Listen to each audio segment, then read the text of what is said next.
Hello everyone, welcome to our lecture on MS Excel. सभी का बहुत बहुत वेलकम है।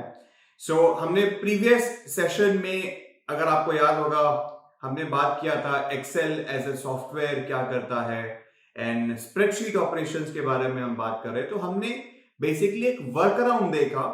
एक्सेल एज ए सॉफ्टवेयर क्या क्या चीजें कर सकता है, एक्सेल है क्या, कहां से आया है, माइक्रोसॉफ्ट का कैसा टूल है। हमने इन बेसिक चीजों के बारे में बात करी थी। कुछ बेसिक मैनिपुलेशन फंक्शंस जैसे कि एडिशन, सब्सट्रैक्शन, डिवीजन, ये सब बेसिक चीजें पढ़ी हमने। कैसे सेल्स को हम रेफर कर सकते हैं and obviously cell, range of cells, ये सब क्या है, हमने बेसिक चीजों के बारे में बात करी। आज जो हम करने जा रहे हैं, हम डिटेलिंग समझेंगे सेल रेफरेंसेस के बारे में, जिसमें हमारा मेन ऑब्जेक्टिव है। हम समझेंगे हर एक सेल को कैसे इंडिविजुअली रेफर कर सकते हैं और फ्रीज कैसे कर सकते हैं, ये सब टॉपिक है। And also in detail then हम बात करेंगे कैसे डिफरेंट फंक्शंस को हम यूज कर सकते हैं एक्सेल के अंदर। चलिए स्टार्ट करते हैं एक एक करके सब्जेक्ट्स के बारे में। जस्ट टू रीआइटरेट, हमने जो फर्स्ट सेशन करा था एक्सेल का, हमने उसमें बात करी थी स्प्रेडशीट ऑपरेशंस के बारे में। हमने बताया था एक्सेल ऐसा सॉफ्टवेयर है जिसमें हम बेसिकली स्प्रेडशीट ऑपरेशंस कर सकते हैं। अगेन, स्प्रेडशीट क्या है? मोर लाइक अ टेबल। इस टेबल को हम कैसे यूज कर सकते हैं, जिसमें हमारा पॉइंट आ जाता है रोज एंड कॉलम्स के पर्सपेक्टिव में। तो रोज एंड कॉलम्स अगर है तो रोज एंड कॉलम्स को हम कैसे यूज कर सकते हैं हमारे स्प्रेडशीट ऑपरेशंस में। सेम जो आप इमेजिन कर सकते हैं, मल्टीपल रोज हैं, मल्टीपल कॉलम्स हैं, एंड जो उनका इंटरसेक्शन है हमने उसके बारे में बात की थी, जिसको हम कहते हैं sales.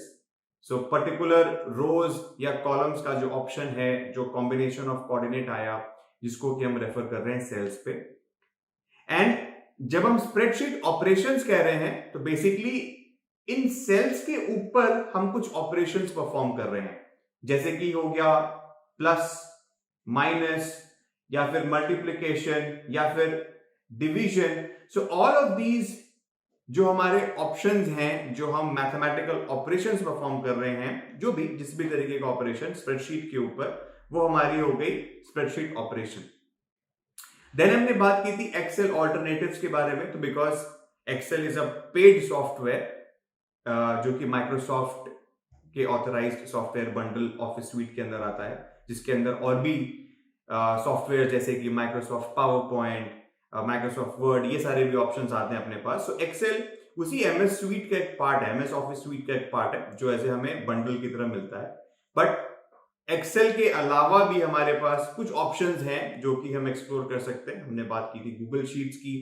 Again, open available Google sheets platform है जो सभी यूज कर सकते हैं। लिब्रे ऑफिस है।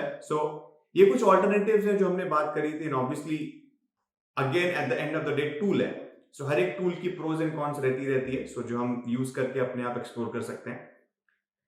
हमने कुछ बात करी थी बेसिक एक्सेल ऑपरेटर्स की, जहां हमारा वही प्लस, माइनस, सब्सट्रैक्शन, हम कैसे सेल को रेफर करके ऐड कर सकते हैं।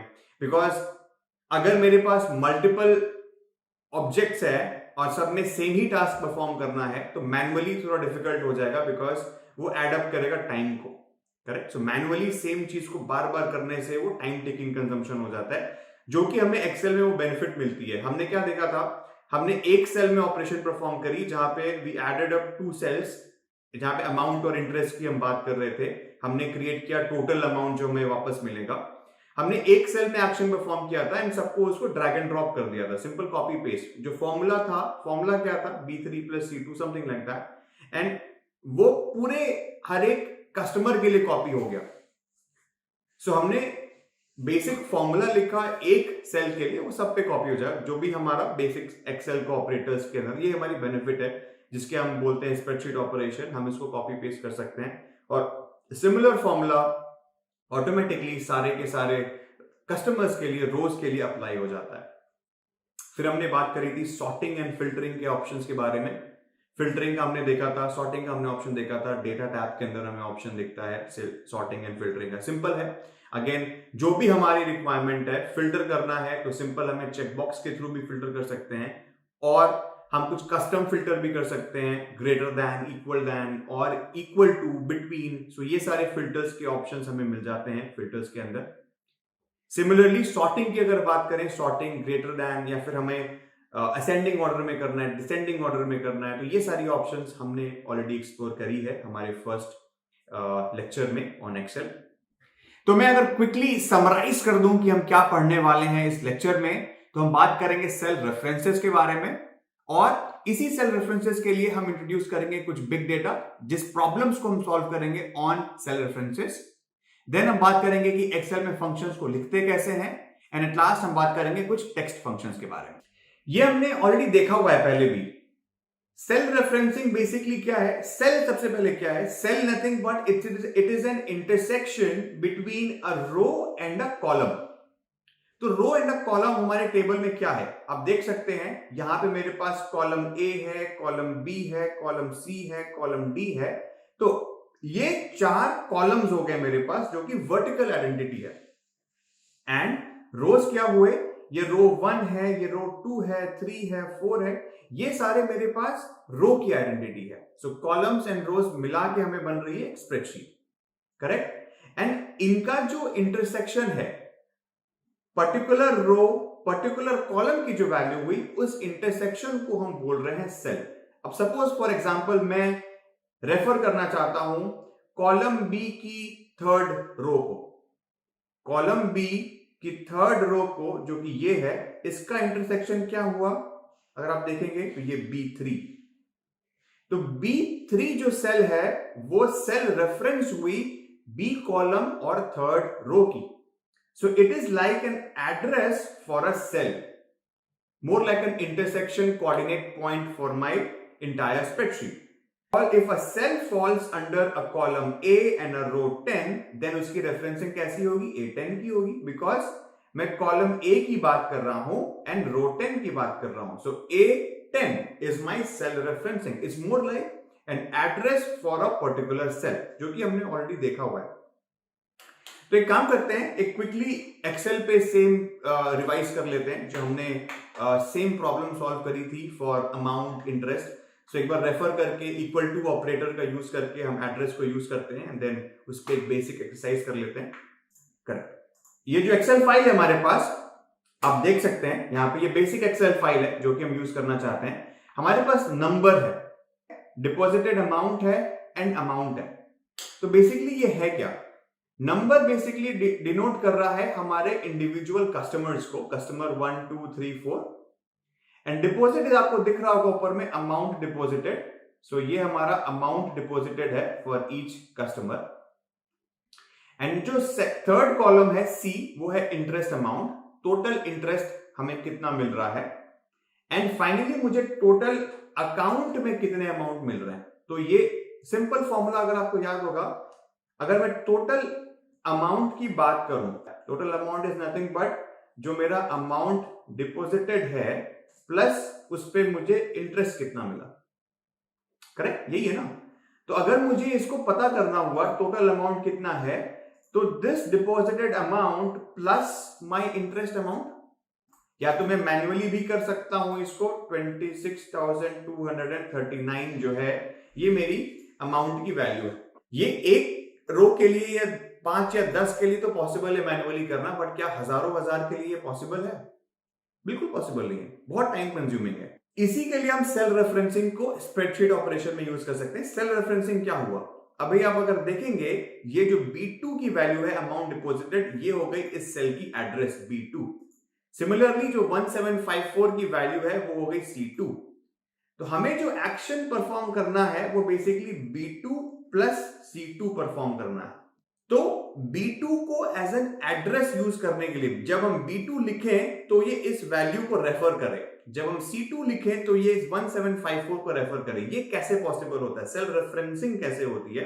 तो उसके लिए हम इक्वल टू का एक सिंबल यूज करते हैं किसी भी फॉर्मूला को लिखने से पहले। इक्वल टू जब हम इस पे क्लिक करेंगे ऑटोमेटिकली ये ब्लू कलर में हो गया, आपको दिख रहा होगा। ये ब्लू कलर में होने का मतलब है ये इसको एज अ वैल्यू नहीं ले रहा, इसको एज अ सेल एड्रेस ले रहा है। इस पे जो भी वैल्यू होगी वो ऑटोमेटिकली यहां पे डायनेमिक अपडेट हो जाएगी।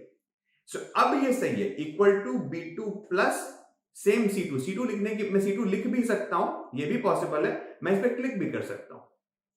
और जैसे ही करूंगा सेम आंसर आ गया 26239, बट इसमें मैन्युअली नहीं करा मैंने कुछ भी, इसमें फॉर्मूला के थ्रू करा, इक्वल टू ऑपरेटर लगा करके B2 प्लस C2, सेम चीज। अगर आप देखेंगे अब सिमिलरली मुझे सेम ऑपरेशन परफॉर्म करनी है for the second customer also, तो सेम चीज है, मुझे B3 प्लस C3 लिखना पड़ेगा, बट मुझे पता है कि ऐसे करके ये रेफर नहीं कर पाएगा, तो हमें यहां पे स्टार्टिंग में एक इक्वल टू का फंक्शन लगाना पड़ेगा ताकि B3 as an address identify करे। तो अगर हम एंटर प्रेस करेंगे तो बाय डिफॉल्ट हमें इसका सम मिल गया। तो ये ऑपरेशन जो मैं परफॉर्म करना चाह रहा था ये बहुत इजीली पॉसिबल हो गया मेरे साथ, यहाँ पे B3 प्लस C3 या B2 प्लस C2, ये बहुत सिंपल हो गया। अब अगर मैं यही चीज करना चाहूं B2 प्लस C2 या B3 प्लस C3 अगर मैं देखता हूं तो कैसे पॉसिबल है, तो अगर आप देखेंगे तो पैटर्न तो सेम है। मैं अगर फर्स्ट रो की बात करूं तो फर्स्ट रो में मैंने क्या किया, B2 प्लस C2 किया, बेसिकली 2 जो वैल्यू है वो सेकेंड रो की तो सेम ही है, मैं कॉलम्स को ऐड कर रहा हूं, एक पैटर्न जैसा बन रहा है। सिमिलरली थर्ड रो में थर्ड रो की B एंड C कॉलम की वैल्यू, फोर्थ रो में फोर्थ रो की B एंड C की वैल्यू, एक पैटर्न जैसा बन रहा है। तो इन केस में हमने देखा था हम सिंपल इसको सेलेक्ट करके इसको ड्रैग कर सकते हैं जहां तक मुझे ये कॉपी करना है, तो ये पैटर्न हर एक सेल के लिए कॉपी हो जाएगा। इसका फॉर्मूला आप देख सकते हैं B3 प्लस C3, बट हमने फोर्थ रो के लिए नहीं लिखा था। फोर्थ रो में अगर आप देखेंगे हम इस पर क्लिक करके ये ऑटोमेटिकली इसने आइडेंटिफाई कर लिया इस पैटर्न को जो कि है B4 प्लस C4। लाइकवाइज अगर हम नीचे जाएंगे B5 प्लस C5, लाइकवाइज और नीचे जाएंगे सेवेंथ रो के लिए B7 प्लस C7, इसने ऑटोमेटिकली आइडेंटिफाई कर लिया। ये एक बहुत मेजर बेनिफिट है हमारे पास एक्सेल के अंदर, बिकॉज ये ऑटोमेटिकली आइडेंटिफाई कर लेता है इन पैटर्न्स को और हमारा सेल रेफरेंसिंग वाला जॉब इजियर हो जाता है। तो ये हुई हमारी बेसिक सेल रेफरेंसिंग। अब चलिए आगे बढ़ते हैं, हम समझते हैं एब्सोल्यूट रेफरेंसिंग क्या हुआ। तो अगर हम सेल रेफरेंसिंग की बात करें तो सेल रेफरेंसिंग में हमारे पास बेसिकली 2 टाइप्स है। फर्स्ट जो हम बात करेंगे वो हम बात करेंगे रिलेटिव रेफरेंसिंग की। सो जो रेफरेंसिंग अभी तक हम देखते आ रहे हैं, all the referencing we have used so far is basically a relative reference। तो इसमें हो क्या रहा है, अगर आपने ध्यान दिया तो relative reference में it changes the value when the formula is copied to another cell। हमने जब अमाउंट का फॉर्मूला लिखा फॉर रो 2 तो हमारी फॉर्मूला थी B2 plus C2। Third row में क्या फॉर्मूला थी, B3 प्लस C3। हमने यही पैटर्न जब दूसरे सेल्स में कॉपी किया तो वो ऑटोमेटिकली डायनामिक अपडेट हो गया B4 प्लस C4। तो आप देखोगे ये जो मेरी सेल की रेफरेंसेस है B2 C2 B3 C3 ये सब चेंज हो रही है, these are changing। that means third row में it is B3 and C3, fourth row में it is B4 and C4, they all are different values। तो जैसे कि सेल्स की डायनामिक अपडेट्स हो रही है हर एक रेफरेंसिंग कॉल में, उसको हम बोलते हैं रिलेटिव रेफरेंसिंग। दैट मींस अगर हम फॉर्मूला कॉपी करेंगे from one cell to another, the values of those cell references will be changing with time। that is my relative referencing। Second जो हम बात करेंगे वो हम बात करेंगे एब्सोल्यूट रेफरेंसिंग की। सेकेंड जो हमारा इंपॉर्टेंट पार्ट आता है वो होता है absolute referencing. And absolute referencing is the one जहां पर हमारी ये वैल्यूज चेंज नहीं होगी। वो कैसा सिनेरियो है हम वो समझते हैं, एक बार क्विकली समझने की कोशिश करते हैं with example. So this reference does not change when the formula is moved across cells. इसका मतलब क्या हुआ, एक बार वापस से इस स्लाइड पर आते हैं। मैंने आपको क्या बताया था स्टार्टिंग में एक एग्जांपल, जैसे यहां पर आप देखेंगे C2 C3 एंड C4, ये बेसिकली क्या है, ये इंटरेस्ट की वैल्यू है। एंड ये इंटरेस्ट की जो वैल्यू है, जरूरी नहीं है कि बैंक हर एक कस्टमर को एक सेपरेट इंटरेस्ट दे। हो सकता है कि बैंक मोस्ट ऑफ इस कस्टमर्स को एक सेम इंटरेस्ट दे रहा है, सपोज 5%। तो C2 C3 C4 बेसिकली एक कांस्टेंट वैल्यू है जो कि मैं बार बार रेफर कर रहा हूं, करेक्ट। हो सकता है कि मैं सेम 5% हर एक कस्टमर पे कॉपी करूं, वो अगेन थोड़ा इलॉजिकल है। तो चलिए यही सेम कॉन्सेप्ट मैं आपको क्विकली एक्सेल पे भी समझा देता हूं एक सिंपल एग्जांपल लेकर के। तो आप देख सकते हैं, सपोज मेरे पास एक कंपनी का डेटा है जिसमें मेरे पास 5 एम्प्लॉइज हैं। तो मैं इमेजिन करता हूं मेरे पास 5 एम्प्लॉइज हैं एंड उनकी कुछ सैलरी भी मेंशन है मेरे पास। तो मैं एम्प्लॉइज और उनकी सैलरी देख रहा हूं। मैं मानता हूं मेरे पास राम है, श्याम है, गीता है, सीता है एंड राहुल। ये 5 एम्प्लॉइज हैं मेरे पास जो मेरे ऑर्गेनाइजेशन में काम करते हैं और इनकी सैलरी है सपोज 20,000 एंड इनकी है 30,000, इनकी है 35,000, इनकी है सॉरी एक जीरो ज्यादा दे दिया मैंने। गीता की है 35,000, सीता की है 32,000, राहुल की है 25,000। तो ये सारे एम्प्लॉइज की सैलरी है। अब इमेजिन करते हैं कि आफ्टर 1 ईयर इन सबका इंक्रीमेंट हुआ और कंपनी ने एक स्टैटिक इंक्रीमेंट इन सबको दिया। इमेजिन करता हूं कि इन सबको एक बोनस के तौर पे या इंक्रीमेंट के तौर पे 5,000 रुपीज का इंक्रीमेंट मिला। ये मेरा इंक्रीमेंट का अमाउंट है जो सबको मिला। तो अगर मैं यही अमाउंट इन सब में ऐड करना चाहता हूं, सो फाइनली न्यू सैलरी जो मेरी बनेगी इन सारे एम्प्लॉइज की, वो क्या बनेगी? 20,000 प्लस 5,000, 30,000 प्लस 5,000, 35,000 प्लस 5,000। सो बेसिकली अगर आप नोटिस करेंगे, जो मैं आपको एक्सप्लेन भी कर रहा था, एक सेल के अंदर जो मेरी वैल्यूज ऐड हो रही है, जो 5 एम्प्लॉइज हैं जो मैं सैलरी पे ऐड कर रहा हूं, एक कांस्टेंट वैल्यू ऐड हो रही है। सो इस केस में अगर मैं ये बोलता हूं is equal to this plus this, technically मैं यही बोल रहा हूं, right? So salary plus my increment. तो मुझे पता है कि मैं 25,000 वैल्यू को बना लूंगा द मोमेंट में 20,000 पे 5,000 ऐड करूंगा। बट क्योंकि मुझे पता है कि मैं सेम को ड्रैग ड्रॉप करके भी सॉल्व कर सकता हूं, अगर मैं इसी को ड्रैग करके एंड तक लेकर के आऊं तो आप देख सकते हैं कि इन सब में ये वैल्यूज ऐड नहीं हो रही है। फर्स्ट में तो 25,000 ऐड हो गया, बट समहाउ इन चारों में ये वैल्यूज ऐड नहीं हो रही है। क्यों नहीं ऐड हो रही है, क्विकली एक बार एनालाइज करते हैं। तो आप देखेंगे इस फॉर्मूला में J7 ऐड हो रहा है, बट जब आप नीचे देखेंगे तो ये J8 को ऐड कर रहा है। लाइकवाइज थर्ड में ये J9 को ऐड कर रहा है। तो जैसे जैसे हम एक एक सेल को नीचे ड्रैग कर रहे हैं, उसी तरीके से यहां पे भी ये एक एक सेल को ड्रैग कर रहा है, विच इज रॉन्ग। तो इसी केस में हम यूज करते हैं सेल रेफरेंसिंग को। तो मैं एग्जैक्टली इसी वैल्यू को चेंज ना करके लॉक कर सकता हूं। लॉक यानी फ्रीज कर सकता हूं। कैसे फ्रीज कर सकता हूं? मैंने आपको बताया था डॉलर सिंबल डाल करके। मेरे पास इसका शॉर्टकट भी है, सिंपल। मैं अगर F4 प्रेस करता हूं यहां पे, अगर मैं इस वैल्यू पे, सॉरी माय बैड, अगेन इसको वापस रीटेक करेंगे। ओके, तो जैसे मैं इस वैल्यू को 5,000 ऐड करना चाह रहा हूं सैलरीज के ऊपर, तो मैं क्या बोल रहा हूं कि इस वैल्यू के अगेंस्ट में जहां पे मैं सेल रेफरेंसिंग कर रहा हूं J7, मैं अब इसको फ्रीज कर देना चाहता हूं। तो फ्रीज कैसे करूंगा? मैं मैन्युअली डॉलर सिंबल भी ऐड कर सकता हूं और मैं शॉर्टकट भी यूज कर सकता हूं F4 प्रेस करके। तो इसी सेल के अगेंस्ट में जो कि J7 है, अगर मैं यहां पर F4 प्रेस करूंगा तो आप देख सकते हैं बाय डिफॉल्ट $J7 ऐड हो गया। तो अब अगर मैं एंटर करता हूं और अब मैं इसको अगर ड्रैग करता हूं तो आप देख सकते हैं कि वैल्यूज सारी की सारी चेंज हो गई। बिकॉज अगर आप फॉर्मूला में भी देखेंगे, तो ये हो गया J7। सिमिलरली यहां पे भी ये J7 को ही रेफर कर रहा है। तो इस केस में जो फॉर्मूला बना, यहां पे ये वैल्यूज को तो आइडेंटिफाई कर रहा है हर एक सेल के अंदर, E8, E9, E10, बट क्योंकि ये एक स्टैटिक वैल्यू है, ये इसको चेंज नहीं कर रहा है, इसको हमने फ्रीज कर दिया J7 के लिए। तो सारे के सारे रिकॉर्ड के लिए ये एक सिंगल वैल्यू को ही रेफर कर रहा है। तो जल्दी बढ़ते हैं, हम एब्सोल्यूट रेफरेंसिंग की कुछ क्वेश्चंस करते हैं, एक्सेल पे क्वेश्चन करते हैं, तो हमें बेटर क्लैरिटी मिलेगी। तो चलिए मैं स्टार्ट करता हूं रेफरेंसिंग वाली पार्ट।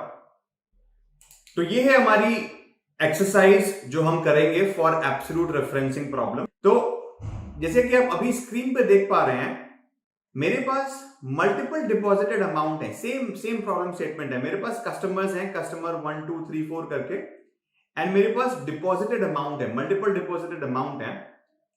एंड अगर आप देखेंगे, instead of mentioning different interest rates for each customer, मैंने एक कांस्टेंट इंटरेस्ट रेट मेंशन किया हुआ है यहां पे, जो कि प्रेजेंट है। ये वैल्यू जो है वो F F5 के अंदर प्रेजेंट है।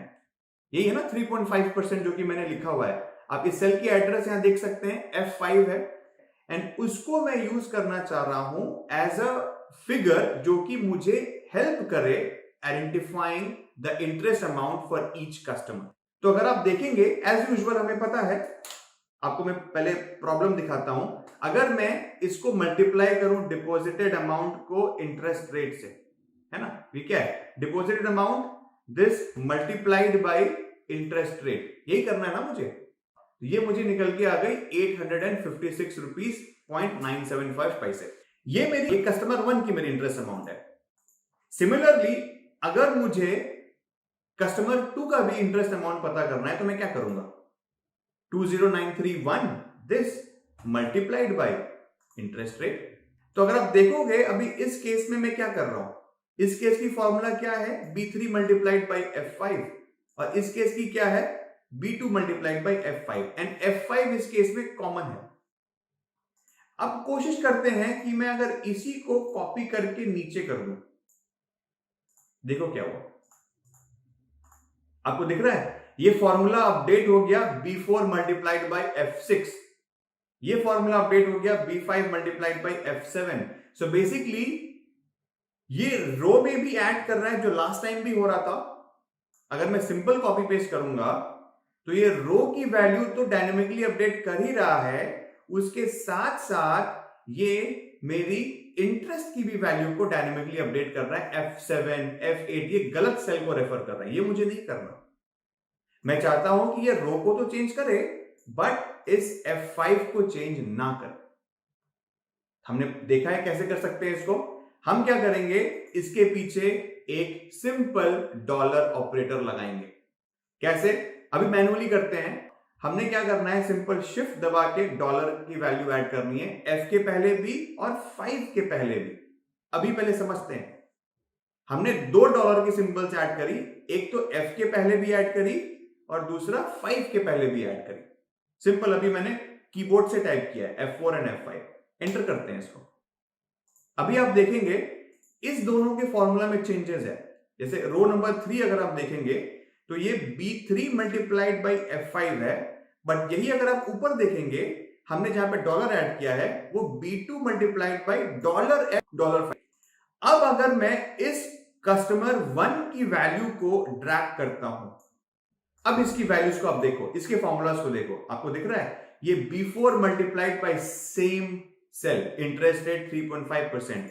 कॉलम नंबर 7 में देखोगे तो ये B7 multiplied by same $F$5। So basically इस केस में क्या हुआ, जो मेरी रेफरेंसिंग होनी चाहिए थी, जो मैं एक्सपेक्ट कर रहा था कि ये वैल्यूज चेंज ना हो, एग्जैक्टली वही हो रहा है।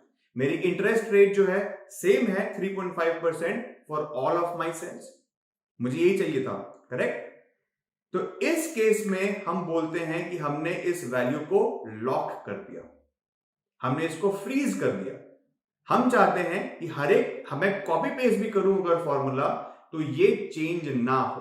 तो इन सिचुएशन में हमने एब्सोल्यूट रेफरेंसिंग का यूज किया, एंड एब्सोल्यूट रेफरेंसिंग को यूज करते हुए हमने ये फिगर आउट किया कि ये value with the help of dollar symbol ये चेंज नहीं होती है, इवन इफ अगर मैं कॉपी पेस्ट करता हूं फॉर्मूला को। तो पैटर्न को आइडेंटिफाई किया इसने, B3 B4 B5 हर एक रो के पैटर्न को आइडेंटिफाई किया, बट सेम टाइम मैंने लॉक भी किया हुआ था क्योंकि इंटरेस्ट रेट के परसेंटेज को, तो मुझे कोई प्रॉब्लम नहीं हुई।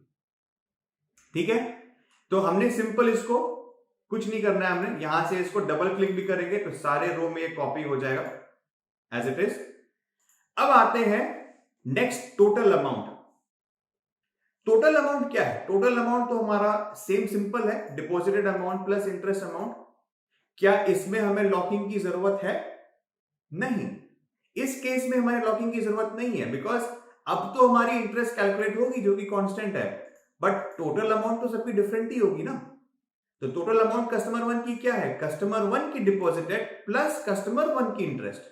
मैं उसमें कस्टमर 2 का इंटरेस्ट नहीं ऐड कर सकता, तो इस केस में वापस से सेम हो जाएगा B2 प्लस C2। एंड इस केस में हमें कोई फ्रीज करने की जरूरत नहीं है, हमें कोई लॉक करने की जरूरत नहीं है, बिकॉज ये हर एक रो की सेपरेट वैल्यूज है, हम सिंपल इसको डबल क्लिक करेंगे या ड्रैग भी कर सकते हैं। तो उस केस में आप देखोगे B3 plus C3, B4 plus C4, and ये C4 क्या है या C3 क्या है, ये भी एक कैलकुलेटेड वैल्यू है जो कि इंटरेस्ट रेट से आ रही है। तो calculation on top of calculation totally possible है एक्सेल के अंदर। तो ये था जो हम एब्सोल्यूट रेफरेंसिंग में कवर करना चाह रहे थे। अब नेक्स्ट आता है हमारा again important topic, mixed referencing. हमने अभी दो रेफरेंसिंग टाइप्स के बारे में पढ़ा। हमने पढ़ा सेल रेफरेंसिंग जो अब तक हम पढ़ते आए हैं, dynamic referencing. Second absolute referencing जिसमें हमने फ्रीज कर दिया एक सेल को, जिसमें हमने की दो डॉलर साइंस का यूज किया। सपोज अगर $8.10 है तो हमने इसको चेंज कर दिया $8 $10 में। दैट मीन्स वो पूरी की पूरी सेल फ्रीज हो गई। बट एक और एडवांस रेफरेंसिंग होती है मिक्स्ड रेफरेंसिंग, एंड जैसे कि आप देख सकते हैं, name as the name suggest, these are the references in which one part is absolute and the other part is relative. That means अगर आप ये देखेंगे 8-10 के अंदर, सो हमारे पास कॉलम की भी रेफरेंसिंग है, हमारे पास रो की भी रेफरेंसिंग है, करेक्ट? तो अगर हम $A $10 लिखते हैं, दैट मीन्स हमने कॉलम को भी फ्रीज कर दिया, हमने रो को भी फ्रीज कर दिया। बट इस केस में क्या होता है, मिक्स के केस में हम रेस्पेक्टिव टू रोज या फिर रेस्पेक्टिव टू कॉलम्स भी लॉकिंग कर सकते हैं। अब जैसे फॉर एग्जांपल ये देखते हैं यहां पे $2। सो बेसिकली डॉलर जहां लगा होगा उसके बाद की जो रेफरेंसिंग है हमने उसको लॉक किया हुआ है। सपोज $2 या फिर $B2, इसका क्या मतलब हुआ? $2 का मतलब A जो है वो डायनेमिक पार्ट है, दिस कैन चेंज अगर मैं फॉर्मूला में कॉपी पेस्ट करूंगा, एंड $2 का क्या मतलब है, this is fixed second row. हमने लॉकिंग लगा दी सेकेंड रो के ऊपर, ये $2 का मतलब हुआ यहां पे। सिमिलरली $B2 का क्या मतलब हुआ, ये जो B है मेरा, हमने लॉकिंग कर दी, lock on column B, and जो 2 है, 2 जो है मेरा, हमने ये डायनामिक कर दिया, डायनामिक रो। अगेन इसका हम एग्जांपल्स भी देखेंगे with respect to problem statements also, so उसमें don't worry about that. But again हमें समझने के लिए ये मिक्स रेफरेंसिंग की पार्ट हो गई, जहां पर हमने रेस्पेक्टिव टू कॉलम्स या रेस्पेक्टिव टू पर्टिकुलर रो हमने फ्रीजिंग करी है, instead of taking a cell as a locking point. अब एक क्विकली आपको एक शॉर्टकट भी बता देता हूं, शॉर्टकट कैसे यूज कर सकते हैं। हमने मैनुअली तो अप्लाई किया था, we can also apply manually by typing the dollar signs, जो हमने लास्ट एग्जांपल में भी किया। बट एक्सेल आपको एक शॉर्टकट भी प्रोवाइड करता है सेल को फ्रीज करने के लिए, सेल को लॉक करने के लिए। हम उस केस में F4 का यूज कर सकते हैं। सो किसी भी सेल के ऊपर जाकर के अगर आप F4 टाइप करेंगे तो वो ऑटोमेटिकली इस फॉर्मेट में चेंज हो जाएगा, $A $4। Single press of F4 will get converted to absolute referencing. हम अगेन अगर दोबारा सेकंड प्रेस करेंगे F4 on the same cell तो वो मिक्स्ड रेफरेंसिंग में चेंज होता चला जाएगा। सेकंड प्रेस में वो रो नंबर पे लॉक करेगा, A $4 पे कन्वर्ट होगा। थर्ड प्रेस पे वो कॉलम रेफरेंसिंग पे चला जाएगा, कॉलम $A4 पे चला जाएगा, एंड अगेन अगर हम फोर्थ प्रेस करेंगे F4 तो वो वापस से रिलेटिव रेफरेंसिंग पा जाएगा। तो चलिए हम क्विकली इसी सेम मिक्स रेफरेंसिंग को एक्सेल पे भी देख लेते हैं। तो हमारे पास एक और क्वेश्चन है। सो इसमें आप देख सकते हैं कि मेरे पास कस्टमर नेम है, मल्टीपल कस्टमर का इंफॉर्मेशन है, उसकी अमाउंट डिपॉजिटेड आ रही है जो कि इस कस्टमर ने डिपॉजिट किया है, एंड ये 4 डिफरेंट इंटरेस्ट हैं जो उसको इसी डिपॉजिट अमाउंट पे मिले हैं। फॉर एग्जांपल ये 1497 जो इंटरेस्ट मिला है उसको फिक्स्ड डिपॉजिट में मिला है, एंड ये 877 जो मिला है उसको सेविंग्स अकाउंट पे मिला है। सिमिलरली स्टॉक मार्केट की इंटरेस्ट एंड रिकरिंग डिपॉजिट की interest, and similarly recurring deposit की इंटरेस्ट। तो बेसिकली आप देख सकते हैं for one single amount deposited इसको 4 डिफरेंट कैटेगरीज की इंटरेस्ट अमाउंट मिल रही है। तो अगर अब मैं देखना चाहूं कि टोटल अमाउंट फाइनली जो मेरा फिक्स्ड डिपॉजिट में होगा वो क्या होगा, amount deposited plus fixed deposit amount interest. Similarly अगर मैं सेविंग्स अकाउंट का देखूं तो amount deposited plus savings account का इंटरेस्ट, एंड सिमिलरली अगर मैं स्टॉक मार्केट का देखूं तो वो amount deposited plus stock market का interest. So likewise different categories में जो वो इंटरेस्ट मिल रही है उसको मुझे टोटल अमाउंट में उसके डिपॉजिटेड में से वो इंटरेस्ट को ऐड करना पड़ेगा लाइकवाइज।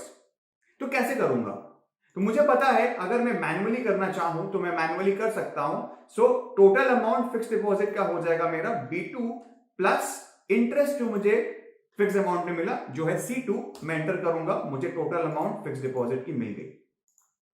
सिमिलरली अगर मैं सेविंग्स अकाउंट का करूंगा तो दिस B2 प्लस 877 जो कि है D2 कॉलम के अंदर।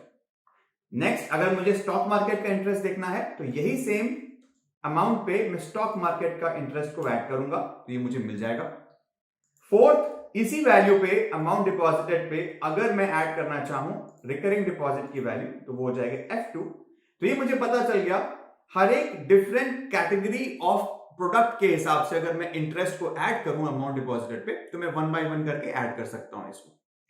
अगर मैं इसी फंक्शन को ड्रैग करना चाहूं तो क्या मैं कर सकता हूं, सपोज अभी मैं पहले सेकंड कॉलम में ट्राई करता हूं इसी सेम चीज को अमाउंट डिपॉजिट के लिए इसको प्लस इंटरेस्ट अमाउंट को ऐड करता हूं। तो अब मैं ट्राई करता हूं इसको यहां से यहां तक ड्रैग करने का। तो क्या आप देख सकते हैं ये तो एक्सपेक्टेड रिजल्ट आया नहीं, इसने क्या किया, हमने यहां पे B3 प्लस C3 किया बट नेक्स्ट में मेरा क्या एक्सपेक्टेशन था B3 प्लस D3, बट इसने क्या किया C3 प्लस D3। तो ये तो रॉन्ग है। तो हमारा फॉर्मूला क्या कहता है कि हमारा जो कॉलम B है वो फिक्स्ड है बट सारे के सारे जो एडिशनल कॉलम है वो रेस्पेक्टिवली हर एक प्रोडक्ट के लिए चेंज होंगे। तो इस सिंपल ड्रैग करने से ये काम नहीं बन रहा है मेरा। तो मुझे पता है मैं क्या कर सकता हूं इस केस में, क्या मैं इस कॉलम को फिक्स कर सकता हूं, बिकॉज मेरा तो कॉलम फिक्स है। यहां पे मुझे पता है कि मेरा जो अमाउंट डिपॉजिटेड है वो B कॉलम के अंदर ही प्रेजेंट है। सो B3 में जो मेरा B कंपोनेंट है जो कि कॉलम है वो फिक्स्ड है एंड जो 3 कंपोनेंट है रो का वो चेंजिंग है। तो मुझे रो को चेंज कराना है बट कॉलम को चेंज नहीं कराना है। तो इस केस में मैं एक सिंपल डॉलर सिंबल ऐड कर सकता हूं B के अगेंस्ट में। अगेन मेरे पास शॉर्टकट भी अवेलेबल है, मैं F4 को प्रेस करूंगा, वन टाइम अगर F4 प्रेस करूंगा तो दोनों में ऐड होगा, फिर एक बार प्रेस करूंगा तो 3 में ऐड होगा, फिर एक बार प्रेस करूंगा तो ये B में ऐड होगा, एक बार वापस प्रेस करूंगा तो ये नॉर्मल हो जाएगा। तो मैं अगर 3 बार प्रेस करूंगा तो मुझे पता है कि मेरी सेल रेफरेंसिंग B पे कांस्टेंट हो जाएगी, फ्रीज हो जाएगी and row as it is change होता चला जाएगा। तो एग्जैक्टली अगर मैं अब इसको ड्रैग करूंगा यहां से लेके यहां तक तो आप देख सकते हैं अब मेरी वैल्यूज में B कॉलम कांस्टेंट है एंड रेस्पेक्टिवली अगर मैं इसको ड्रैग कर रहा हूं यहां से लेकर के यहां तक तो मेरी वैल्यूज में B कांस्टेंट होने के साथ साथ मुझे रेस्पेक्टिवली प्रोडक्ट की इंटरेस्ट को वो ऐड कर रहा है। अब इसी को मैं नीचे भी ड्रैग कर सकता हूं नीचे तक। तो आप देख सकते हैं कि जो मेरी रो की जो रेफरेंसिंग है वो डायनामिक है, वो हर एक रो के लिए चेंज हो रही है। B8 है इस केस में, आप देख सकते हैं B10 है, बट जो मेरी कॉलम की रेफरेंसिंग है B वो कांस्टेंट है इस केस में। मुझे एग्जैक्टली यही चाहिए था, मुझे ये देखना था कि कॉलम की रेफरेंसिंग कांस्टेंट रहे बट रो डायनामिकली मेरे हर एक रो के लिए चेंज होता चला जाए। तो इसको कहते हैं मिक्स रेफरेंसिंग, जिसमें हमने कॉलम को फ्रीज किया बट रो को फ्रीज नहीं किया। चलिए आगे बढ़ते हैं और हम अब बात करेंगे कुछ एक्सेल फंक्शंस के ऊपर। उसके पहले हम इंट्रोड्यूस करते हैं डेटा सेट। सो बेसिकली जिस पे हम क्वेश्चंस करेंगे आज in our lecture, we have tried to use a actual और ट्रू टू रियलिटी डेटा जो कि हमने Kaggle से यूज किया है। So Kaggle is one of the very standard websites and इस जो हम डेटा सेट आज यूज कर रहे हैं वो मिस्टर दीपक सिरोहीवाल ने अपलोड किया है and which has been modified by us a bit. So Kaggle आपको बता दूं guys, Kaggle is one of the very great websites, very standardly used and referred by multiple people across the globe and ये एक बहुत ही बड़ा source है for multiple true to reality projects, data sets जहां पे हम यूज करके अपनी रिसर्च वर्क को कंप्लीट कर सकते हैं। सो एंड हम इसी को यूज करेंगे for our own purpose as well. And जो डेटा सेट अभी हम यूज करने जा रहे हैं, so it contains the information of around 10,000 Indian companies. तो चलिए क्विकली इसी एक्सेल फाइल को एक बार हम देख भी लेते हैं किस तरीके की इंफॉर्मेशन हमारे पास अवेलेबल है। तो आप स्क्रीन पे देख सकते हैं हमारे पास कुछ सर्टेन कॉलम्स हैं, यहां पे यही फाइल को हम यूज करेंगे। सीरियल नंबर है, बेसिकली एक आइडेंटिफायर है हर एक डिफरेंट रो का। एंड सेकंड कॉलम है नेम, यहीं पे हमारे पास वो कंपनीज की नेम है जिसकी इंफॉर्मेशन मेरे पास इस एक्सेल फाइल में अवेलेबल है। थर्ड कॉलम है रेटिंग्स, सो बेसिकली इस कंपनी की रेस्पेक्टिव रेटिंग मुझे इस कॉलम में मिली हुई है। फोर्थ कॉलम है रिव्यूज, इस कंपनी के कितने रिव्यूज मेरे पास अवेलेबल हैं वो इस फाइल के अंदर अवेलेबल है, कॉलम डी के अंदर। देन हम बात करेंगे कंपनी टाइप, ये किस टाइप की कंपनी है, weather it is a public company, private company, तो ये उस टाइप की डिटेल इंफॉर्मेशन है इस ई कॉलम के अंदर। देन है मेरे पास हेडक्वार्टर की इंफॉर्मेशन, बेसिकली इस कंपनी का हेडक्वार्टर कहां पे अवेलेबल है, मुंबई महाराष्ट्र, एंड ये प्रेजेंट है 267 मोर डिफरेंट लोकेशंस पे, तो ये इंफॉर्मेशन मेरे पास हेडक्वार्टर कॉलम के अंदर है। देन हम बात करेंगे एज, एज बेसिकली कितनी पुरानी ये कंपनी है, टीसीएस फॉर एग्जांपल एक 54 इयर्स ओल्ड कंपनी है, सो लाइकवाइज हर एक डिफरेंट कंपनीज का एज मुझे यहां पे मिल जाएगा। देन है मेरे पास number of employees, number of employees basically मैं बोल रहा हूं कितने एम्प्लॉइज हैं मेरे पास इस ऑर्गेनाइजेशन में। सो जैसे फॉर एग्जांपल ये एक स्ट्रिंग इंफॉर्मेशन है जहां पे मैं बोल रहा हूं 1 lakh plus employees India. Likewise हर एक कंपनी की सेपरेट इंफॉर्मेशन अवेलेबल है मेरे पास, जो भी कंपनी मेंशन्ड है इस कॉलम बी के अंदर, उसके अगेंस्ट में जो नंबर ऑफ एम्प्लॉइज है वो मुझे यहां मिल रहा है। देन है कॉलम आई, कॉलम आई में बात करें टैक्स के बारे में, सो ये किस तरीके का काम करती है। फॉर एग्जाम्पल आप देख सकते हैं टीसीएस, ये है बीपीओ या कॉल सेंटर वाली company, and then IT services and consulting, Accenture, Cognizant, likewise हर एक कंपनी का वर्किंग स्ट्रक्चर मेंशन्ड है यहाँ पे टैग्स के लिए, कौन कौन से टाइप ऑफ वर्क वो परफॉर्म करती है। सो ये हमारा बेसिक डिस्क्रिप्शन है डेटा का। चलिए आगे बढ़ते हैं। बट बेसिकली हमारा ऑब्जेक्टिव है फंक्शंस को समझना। सो हम फंक्शंस जो हम पढ़ेंगे अभी, टेक्स्ट फंक्शंस जो हमारी आज की एजेंडा है, वो बेसिकली हमने यूज किया हुआ है इसके ऊपर। तो हम स्टार्ट करते हैं। सबसे पहले हम बात करेंगे एक्सेल फंक्शंस। सो एक्सेल फंक्शंस होता क्या है, और फंक्शंस में जो इंपॉर्टेंट फीचर्स है, one of the most important जो फीचर्स ऑफ स्प्रेडशीट अगर मैं बात करूं तो वो इसकी इनबिल्ट फंक्शनैलिटी है। जैसे कि हमने अभी सेल रेफरेंसिंग के थ्रू क्या किया, C2 प्लस B2 किया, करेक्ट। तो ये C2 प्लस B2 है क्या, ये कहां से आया मेरे पास, तो C2 एक सेल है, B2 एक दूसरा सेल है, तो हमने इसको रेफर करके इस पे प्लस करने की कोशिश की, जो हमारा एक अरिथमेटिक फंक्शन है। सिमिलरली अगर हम चाहें, हम इनबिल्ट फंक्शनैलिटीज को भी यूज कर सकते हैं एक्सेल में। वो कैसे, हम यूज करेंगे simple sum function. As a function में पेरेंथेसिस यूज करके इसके अंदर हम कुछ आर्ग्यूमेंट्स पास कर सकते हैं।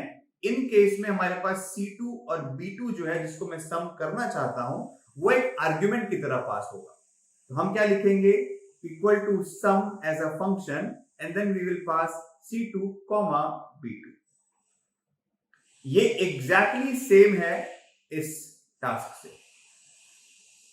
एंड ऑब्वियसली लाइकवाइज ये तो सम हमने बहुत बेसिक एग्जांपल की बात करी, इसके अलावा बहुत सारे ऐसे फंक्शंस हैं जो कि एक्सेल हमें प्रोवाइड करता है।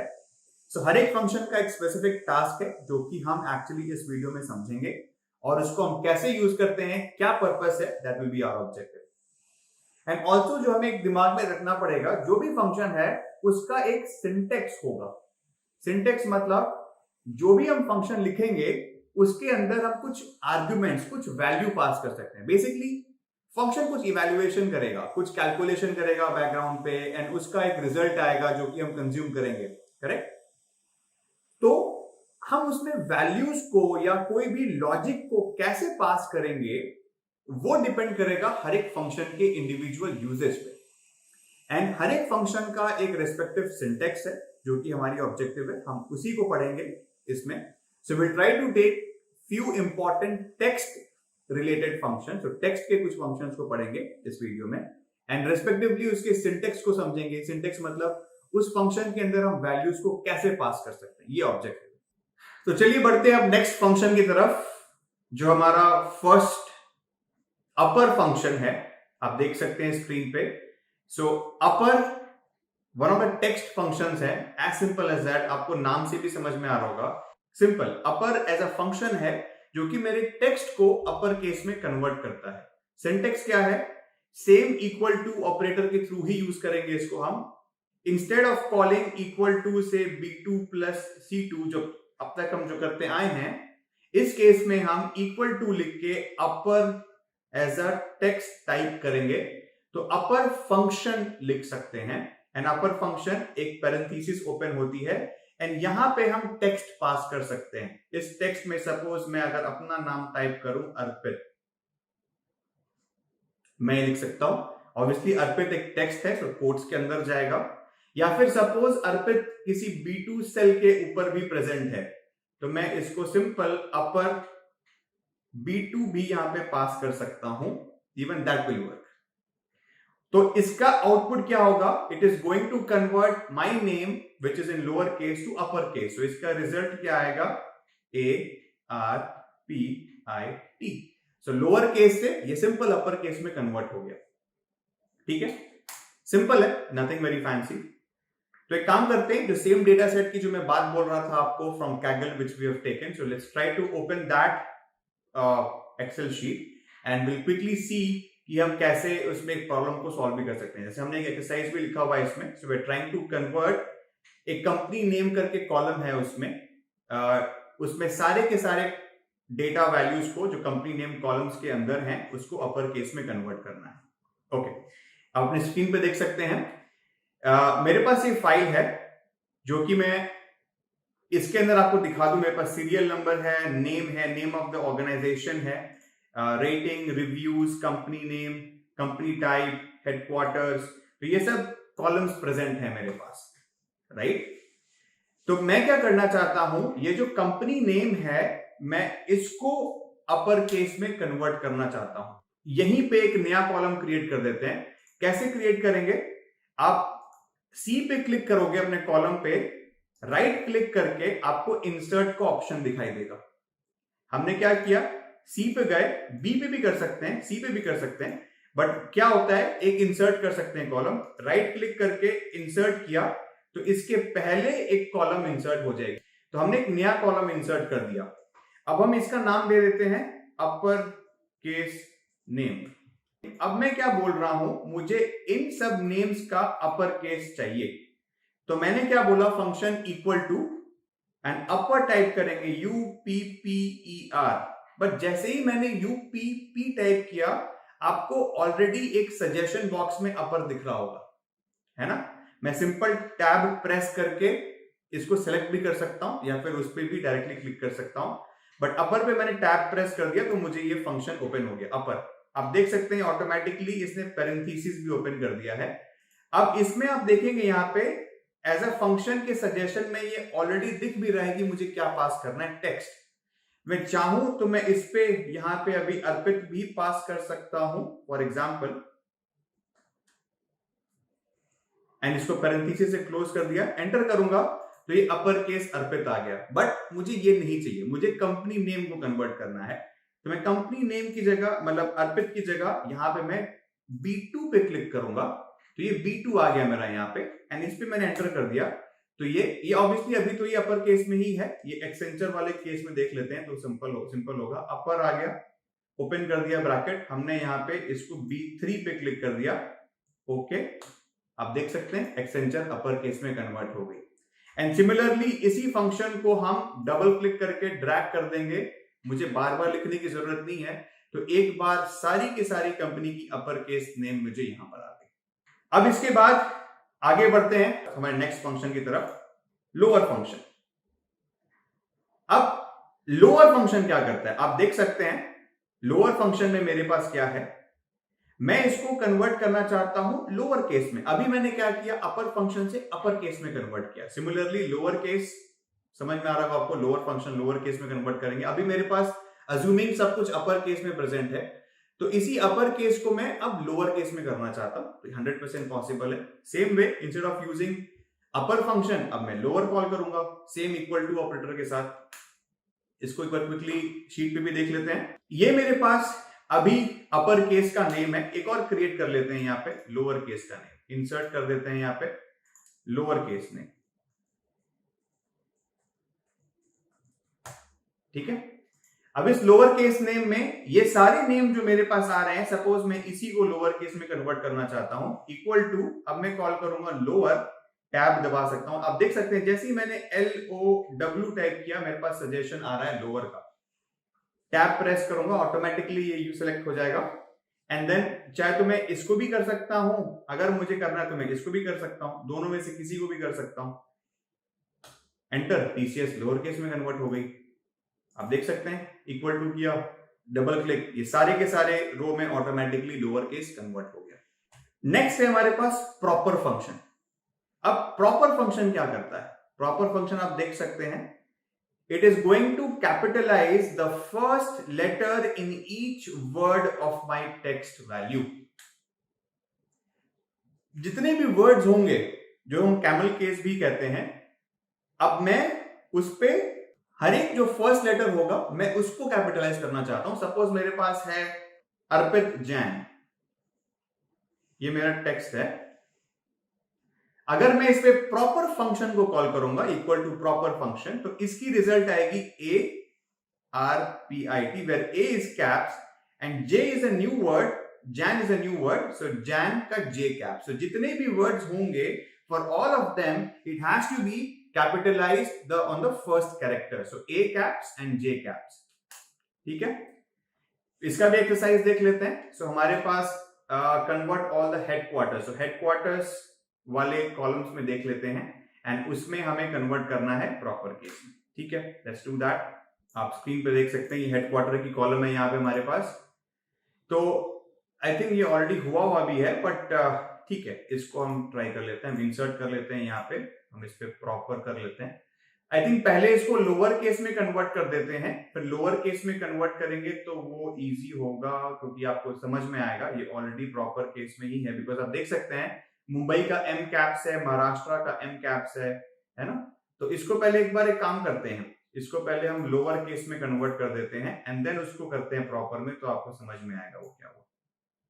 इसको पहले लोअर हेडक्वार्टर लिख देता हूं एंड इसको मैं प्रॉपर HQ लिख देता हूं। तो लोअर में क्या होगा, ये equal to lower of this, ये मेरी सारी की सारी केसेस लोअर में कन्वर्ट हो गई। अब मैं इस पे प्रॉपर फंक्शन कॉल कर लूंगा, इस लोअर वाले पे। आप देख सकते हैं इसमें से M कैप्स हुआ and M of all the words, Mumbai का M एंड महाराष्ट्र का M, ये दोनों इसमें कैपिटल हो गए। लाइकवाइज आप देख सकते हैं Dublin, Mumbai, Bengaluru and Pune, New York, so हर एक वर्ड के फर्स्ट कैरेक्टर को इसने कैपिटलाइज कर दिया। ये है मेरी प्रॉपर फंक्शन। अब है हमारे पास लेंथ फंक्शन, LEN। LEN क्या करता है? It is going to count the number of characters which could be an alphabet, special symbols etcetera. जो भी स्पेशल सिंबल या कैरेक्टर्स या अल्फाबेट्स होंगे, ये उनका काउंट निकाल करके हमें देगा LEN फंक्शन। जैसे सपोज अगर मैं इक्वल टू LEN पास करूं अर्पित के ऊपर, सो कितने कैरेक्टर्स हैं? 1 2 3 4 5, सो इसका आउटपुट आएगा 5 as a number. So it is going to give me the count of the characters, whether it is an alphabet, special characters और एनी सिंबल्स, एनीथिंग, ठीक है। नाउ हमारा क्वेश्चन क्या है? We have to find the top 10 companies with the longest name in our data set, ठीक है। सो हमें क्या करना है? टॉप 10 कंपनीज निकालनी है with the longest name in our data set. So हम लेंथ फंक्शन को यूज कर सकते हैं, सॉर्टिंग भी कर सकते हैं उसके ऊपर। तो एक एक करके देखते हैं कैसे होगा। हमारे पास कंपनीज की नेम यहां पर है। हम एक काम करते हैं, वापस से एक न्यू कॉलम क्रिएट कर लेते हैं। हम कर लेते हैं लेंथ नेम। हमने यहां पे लेंथ फंक्शन को कॉल करना है इक्वल टू LEN। आप देख सकते हैं LEN करके फंक्शन है, इसमें डेफिनेशन भी देख सकते हैं, returns the number of characters in a text string, ठीक है। हमने यहाँ पे टैब प्रेस किया तो LEN सेलेक्ट हो गया। अब हमने यहाँ पे इसको TCS को B2 सेलेक्ट किया पैरेंथेसिस को क्लोज करके एंटर, तो इसकी 3 आ गई। ऐसे करके डबल क्लिक कर दूंगा यहाँ पे, तो सारे के सारे के ऊपर हमने पता कर लिया क्या है टेक्स्ट का लेंथ, हर एक कंपनीज की लेंथ क्या है, टोटल नेम की लेंथ क्या है। ठीक है, अब क्वेश्चन क्या कहता है, हमें फाइंड आउट करना है top 10 such companies with the maximum length. कर सकते हैं, सिंपल, हम इसी के ऊपर अब इसको सॉर्ट कर सकते हैं, सॉर्टिंग हाईएस्ट टू लोएस्ट। हमने इस कॉलम को सिलेक्ट किया, सॉर्टिंग आपको पता है डेटा के अंदर ऑप्शन आता है sort, A to Z, Z to A। हम सिंपल पहले सॉर्ट पे भी जाते हैं, आपको पता है हम एक्सपैंड कर सकते हैं या फिर इसको कंटिन्यू करंट सेक्शन, मतलब सिर्फ इसी पे करना है या फिर पूरे को ऑर्डर करना है। ऑब्वियसली हमें एक्सपैंड करना है, तो सॉर्ट कर दिया हमने। अब देख सकते हैं हमने सॉर्ट बाय करना है किस पे, लेंथ नेम पे, हर एक सेल के वैल्यू पे, एंड स्मॉलेस्ट टू लार्जेस्ट नहीं, लार्जेस्ट टू स्मॉलेस्ट पे। ओके कर दिया हमने। अब देख सकते हैं हमारे पास ये कंपनीज के नाम लिख करके आ गए, तो ये हम यहाँ पे सिलेक्ट कर सकते हैं टोटल काउंट हमें कितना चाहिए। ये हमारे टॉप 10 कंपनीज के नाम आ गए। तो चलिए आगे बढ़ते हैं हमारे नेक्स्ट फंक्शन जो कि है लेफ्ट फंक्शन। लेफ्ट फंक्शन क्या करता है, ये एक्सट्रैक्ट करता है specific number of characters from my text. So basically अगर आप पढ़ेंगे, it is going to extract the left most characters from the text.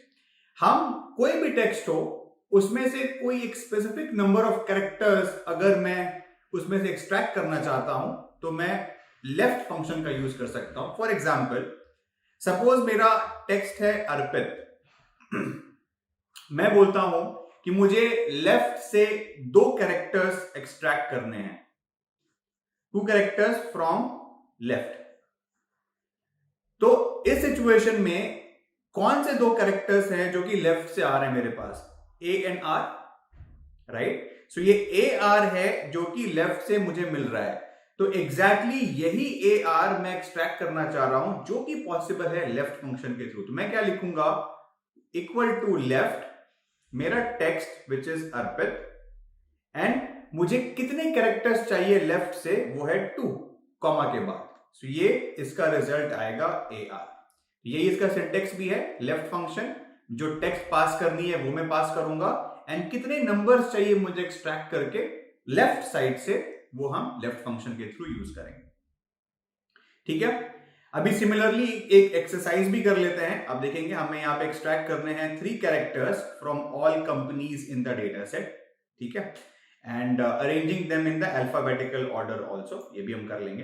तो ये हमारा नेम ऑफ ऑर्गेनाइजेशन है ना, जिसमें हमने लेंथ नेम वगैरह निकाल रखी है। अब एक काम करते हैं, हम यहां पर एक और कॉलम को इंसर्ट कर देते हैं, एंड यहां पर हम लिखते हैं left extract.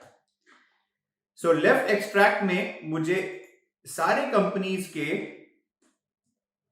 Left company name 3 characters निकालने हैं। सो मैंने क्या किया, लेफ्ट फंक्शन के साथ मैंने कंपनी का नाम डाला B2 and comma 3। So basically 3 characters from the left, enter, can you see MAH। Likewise अगर मैं इसको डबल क्लिक कर दूं तो सारे के सारे कंपनीज के नेम, द टॉप 3 कैरेक्टर्स मुझे एज इज मिल जाएंगे। सॉर्ट कर सकते हैं इसको, simple sort, alphabetical sorting A to Z कर सकता हूं मैं, सॉर्ट, डन। ये सॉर्टेड हो गया अल्फाबेटिकल ऑर्डर में, आप देख सकते हैं। तो ये सारे के सारे कंपनी के नेम्स जो मुझे 3 कैरेक्टर्स चाहिए थे लेफ्ट से, वो मैंने एक्सट्रैक्ट कर लिए, एंड साथ ही साथ जो मुझे देखना था कि मैं कैसे इसको यूज कर सकता हूं फॉर सॉर्टिंग, ये भी मैंने क्विकली कर लिया। तो चलिए आगे बढ़ते हैं नेक्स्ट फंक्शन की तरफ। जो नेक्स्ट फंक्शन है हमारा वो है राइट फंक्शन। इसी का जस्ट सिनोनिमिकल फंक्शन है। जैसे अभी हमने क्या बोला, मुझे लेफ्ट से 2 कैरेक्टर्स चाहिए, अब मैं राइट में क्या बोलूंगा, मुझे राइट से 2 कैरेक्टर्स चाहिए, as simple as that. So same syntax है, right text number as it is हम पास करेंगे, एंड कितने कैरेक्टर्स चाहिए वो मैं पास कर रहा हूं इस फंक्शन में। तो सेम केस, अगर मुझे अर्पित मेरा टेक्स्ट है एंड इस पे मैं राइट फंक्शन पास कर रहा हूं, मुझे एंड से 3 कैरेक्टर्स चाहिए, तो इसका रिजल्ट आएगा PIT।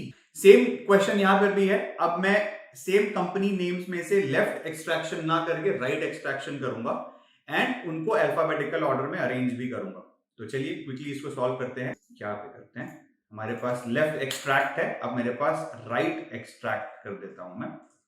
सो राइट एक्सट्रैक्ट में मैं सेम नेम को यूज करूंगा, सारे नेम्स को, एंड इस नेम्स की मैं लास्ट 3 कैरेक्टर्स को एक्सट्रैक्ट करूंगा। So is equal to right function, मेरे पास ये क्या हो गई, ये वैल्यू आ गई नेम कॉमा 3, करेक्ट, ये चाहिए ना मुझे, राइट से 3 चाहिए, सिंपल, OME यहां से निकल के आ गई, एंड सिमिलरली डबल क्लिक करूंगा तो ये सारे के सारे में कॉपी हो जाएगा। एंड इसको मैं सॉर्टिंग भी कर सकता हूं, similar A to Z sorting करूंगा, एक्सपैंड सिलेक्शन, आप देख सकते हैं इसने राइट एक्सट्रैक्ट को सॉर्ट कर दिया अल्फाबेटिकल ऑर्डरिंग। ये सारे रिजल्ट्स आ गए मेरे पास जो कि अल्फान्यूमेरिकली सॉर्टेड। क्लियर? एंड आप देख सकते हैं एक और इंटरेस्टिंग चीज, सपोज इस ऑर्गेनाइजेशन का नाम है नेटवर्क स्पेस 18, so ये स्पेस भी एक कैरेक्टर है जो कि यहां पे आइडेंटिफाई हो रहा है। अगर आप देखेंगे इसके आउटपुट में स्पेस 18 है, एक स्पेस कैरेक्टर भी आइडेंटिफाई हो रहा है, तो which is nothing but actually a character with in my text. So with in the characters अगर कोई मेरा टेक्स्ट है तो वो एक्चुअली टेक्स्ट है, स्पेस कैरेक्टर भी एक टेक्स्ट की तरह ही यूज हो रहा है। यहाँ पर हमारे पास आता है मिड, सिमिलर फंक्शन है, हमने लेफ्ट में बात किया, हम लेफ्ट से 3 कैरेक्टर्स लेंगे, राइट में हमने बोला हम राइट से 3 कैरेक्टर्स लेंगे। अब मिड में क्या बोल रहा हूं, मिड में जरूरी नहीं है कि मैं लेफ्ट से स्टार्ट करूंगा या राइट से लूंगा, मैं मिड में कहीं से भी स्टार्ट कर सकता हूं। तो हमारे पास एक एक्सरसाइज है यहाँ पे जहां पे हमें ये फाइंड आउट करना है कि middle, third and fourth character. एक एग्जांपल लेते हैं, सपोज करते हैं मेरे पास एक वर्ड है PW स्किल्स, तो मैं यहां पे लिखता हूं PW स्किल्स। सो ध्यान देंगे PW स्किल्स के बीच में कोई स्पेस नहीं है, they all are together PW skills. And मैं बोल रहा हूं कि इस केस में मुझे third and the fourth character extract करनी है। सो बेसिकली थर्ड कैरेक्टर जो मेरा हुआ S, and third and the fourth character वो है SNK। तो मुझे बेसिकली SNK एक्सट्रैक्ट करना है, तो मैं क्या लिखूंगा, मैं पास करूंगा मिड फंक्शन, मिड फंक्शन के साथ मैं इसमें ये वैल्यू पास करूंगा जो कि है PW skills. And PW skills में मैं क्या बोल रहा हूं, मेरा स्टार्टिंग कैरेक्टर है S जो कि है थर्ड कैरेक्टर, एंड थर्ड से मुझे चाहिए 2 डिफरेंट वैल्यूज। सो थर्ड से लेकर के थर्ड एंड फोर्थ चाहिए मुझे 2 कैरेक्टर्स चाहिए, तो नंबर ऑफ कैरेक्टर्स हो गई 2। तो जैसे ही मैं इसको डालूंगा ये मुझे एक्सट्रैक्ट करके देगा SNK। तो इसका क्विकली एक सिंटेक्स भी देख लेते हैं, जिसे हमने देखा था मिड वैल्यू के अंदर सबसे पहले मैं टेक्स्ट को पास करूंगा, वो टेक्स्ट जो मुझे एक्चुअली इसमें पास करनी है मिड के अंदर, जिससे मुझे एक्सट्रैक्शन करना है। सेकेंड आर्ग्यूमेंट है मेरा स्टार्टिंग नंबर, वो इंडेक्स जहां से मुझे एक्सट्रैक्शन स्टार्ट करनी है, जो कि इस केस में मेरा था 3, थर्ड इंडेक्स से मुझे स्टार्ट करनी थी। एंड उसके बाद हम डालते हैं नंबर ऑफ कैरेक्टर्स, कितने नंबर ऑफ कैरेक्टर्स मुझे चाहिए। अगर मैंने बोला कि मुझे third and the fourth character चाहिए, बेसिकली मुझे 2 कैरेक्टर्स चाहिए। अगर मैं ये बोलता कि मुझे थर्ड से लेकर के 6 तक चाहिए, तो 3, 4, 5, 6 मुझे 4 कैरेक्टर्स चाहिए। सो लाइकवाइज जितने कैरेक्टर्स चाहिए, नंबर ऑफ कैरेक्टर्स मुझे वो पास करने पड़ेंगे इस थर्ड आर्गुमेंट के अंदर। तो इस तरीके से हम एक्सट्रैक्ट कर सकते हैं middle value of any text by giving उसका स्टार्टिंग इंडेक्स एंड कितने नंबर ऑफ कैरेक्टर्स चाहिए आपको वो पास कर सकते हैं। एक एक्सरसाइज कर लेते हैं, क्विकली समझ में आ जाएगा। फंक्शन मोर और लेस सारे के सारे सिमिलर है, सो ज्यादा कंफ्यूज नहीं होना है इसमें। आप उसकी डॉक्यूमेंटेशन जब आप फंक्शन लिखते हैं तो छोटी सी लाइन लिख करके भी आती है, उसमें क्या एक्सपेक्टेशन है, कैसी आउटपुट है, क्या वैल्यूज पास करने, स्ट्रेट फॉरवर्ड रहता है।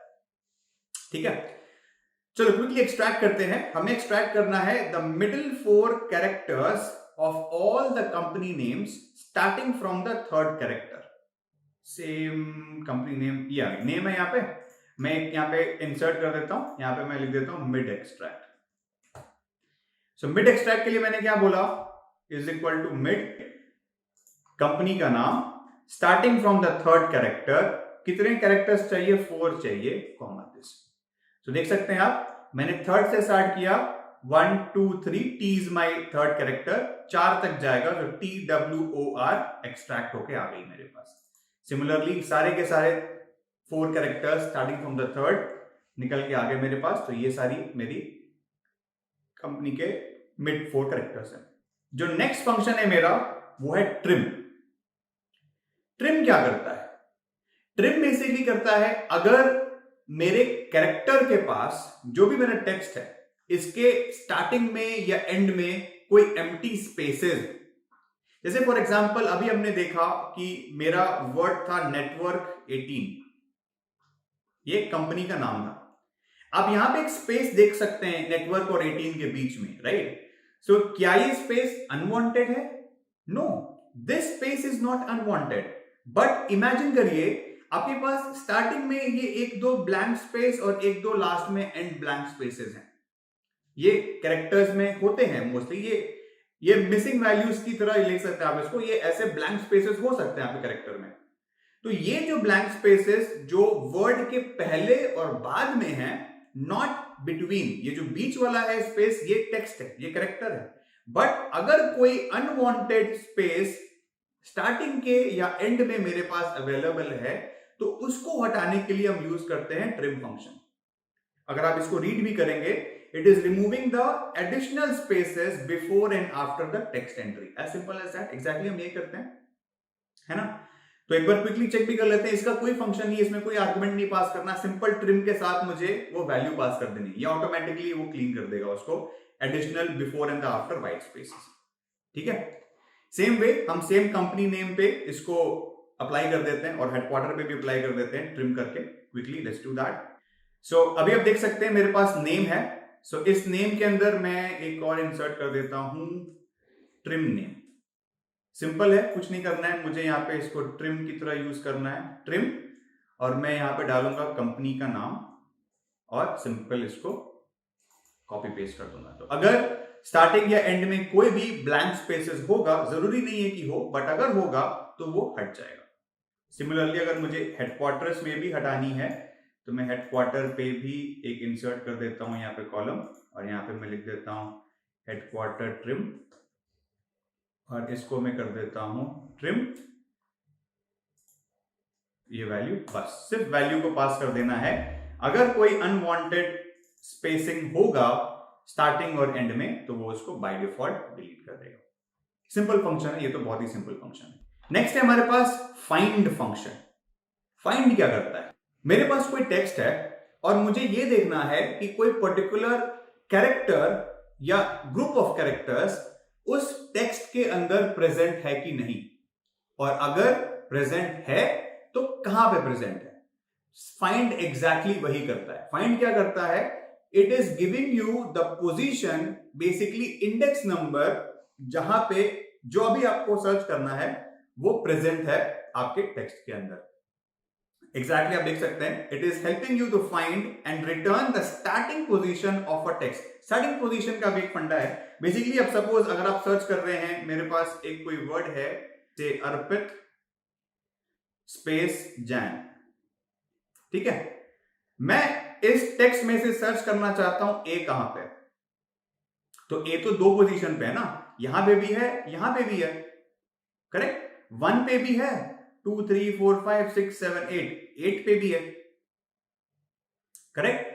तो ये 1 देगा या 8 देगा? ये क्या करता है? स्टार्टिंग पोजीशन को रिटर्न करता है, मतलब जहां पे ये फर्स्ट ऑकर हुआ, तो इसकी आउटपुट आएगी 1। ये करता है फाइंड। ये बताता है वो इंडेक्स नंबर जहां पे आप जो टेक्स्ट को फाइंड करना चाहते हो, वो आपके टेक्स्ट में, मतलब वो आपके जो आप कैरेक्टर को फाइंड करना चाहते हो टेक्स्ट में कहां प्रेजेंट है, ये बताती है। ठीक है, मोस्ट इंपॉर्टेंटली ये देखने वाली बात है, ये केस सेंसिटिव फंक्शन है। सपोज अगर मेरे पास ये अर्पित स्पेस JAIN हो, तो ये 100% यही रिटर्न करेगा। बट अगर मैं इसमें कैपिटल A सर्च करूंगा तो ये 8 रिटर्न करेगा। It is case sensitive. Quickly इसी का एक सिनोनिमस फंक्शन भी देख लेते हैं, फिर हम एक्सरसाइज करेंगे इस पे। आप देख सकते हैं एक और फंक्शन होता है फाइंड की जगह पे सर्च। ये एग्जैक्टली सेम है फाइंड की तरह, जहां पे हमने एक पैटर्न को या कैरेक्टर को चेक करना है टेक्स्ट के अंदर। बट इन दिस केस आप देख सकते हैं this is not case sensitive. So इस केस में सपोज मेरे पास अगर ये अर्पित JAIN है, और अगर मैं कैपिटल A सर्च करूं तो ये तो 1 देगा ही देगा, और अगर मैं स्मॉल a भी सर्च करूं तो भी ये 1 देगा। ये 100% नॉट केस सेंसिटिव है। इस केस में हम कैपिटल A भी पास करें या स्मॉल a भी पास करें, ये 1 ही मिलेगा हमें यहां पर। एक बार हम क्विकली चेक भी कर लेते हैं। Let's try to find out this capital S in each company. हम एक बार इसको क्विकली वैलिडेट भी कर लेंगे, फाइंड और सर्च दोनों से देख लेते हैं। So, हमारे पास कंपनी नेम है, यहां पे हम यहां पे करते हैं फाइंड नेम और एक और इंसर्ट कर देते हैं सर्च नेम।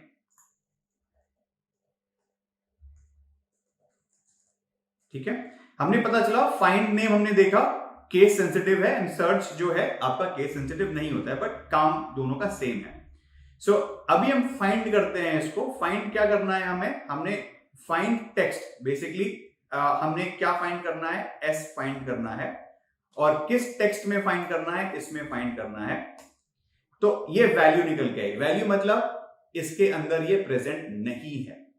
सिमिलरली अगर मैं सर्च भी करूंगा तो भी यहां पे अगर हम देखेंगे, अगर हमें एस ढूंढना है इन दिस नेटवर्क 18 तो ये प्रेजेंट नहीं है, बट इसी को हम रेप्लिकेट कर देते हैं।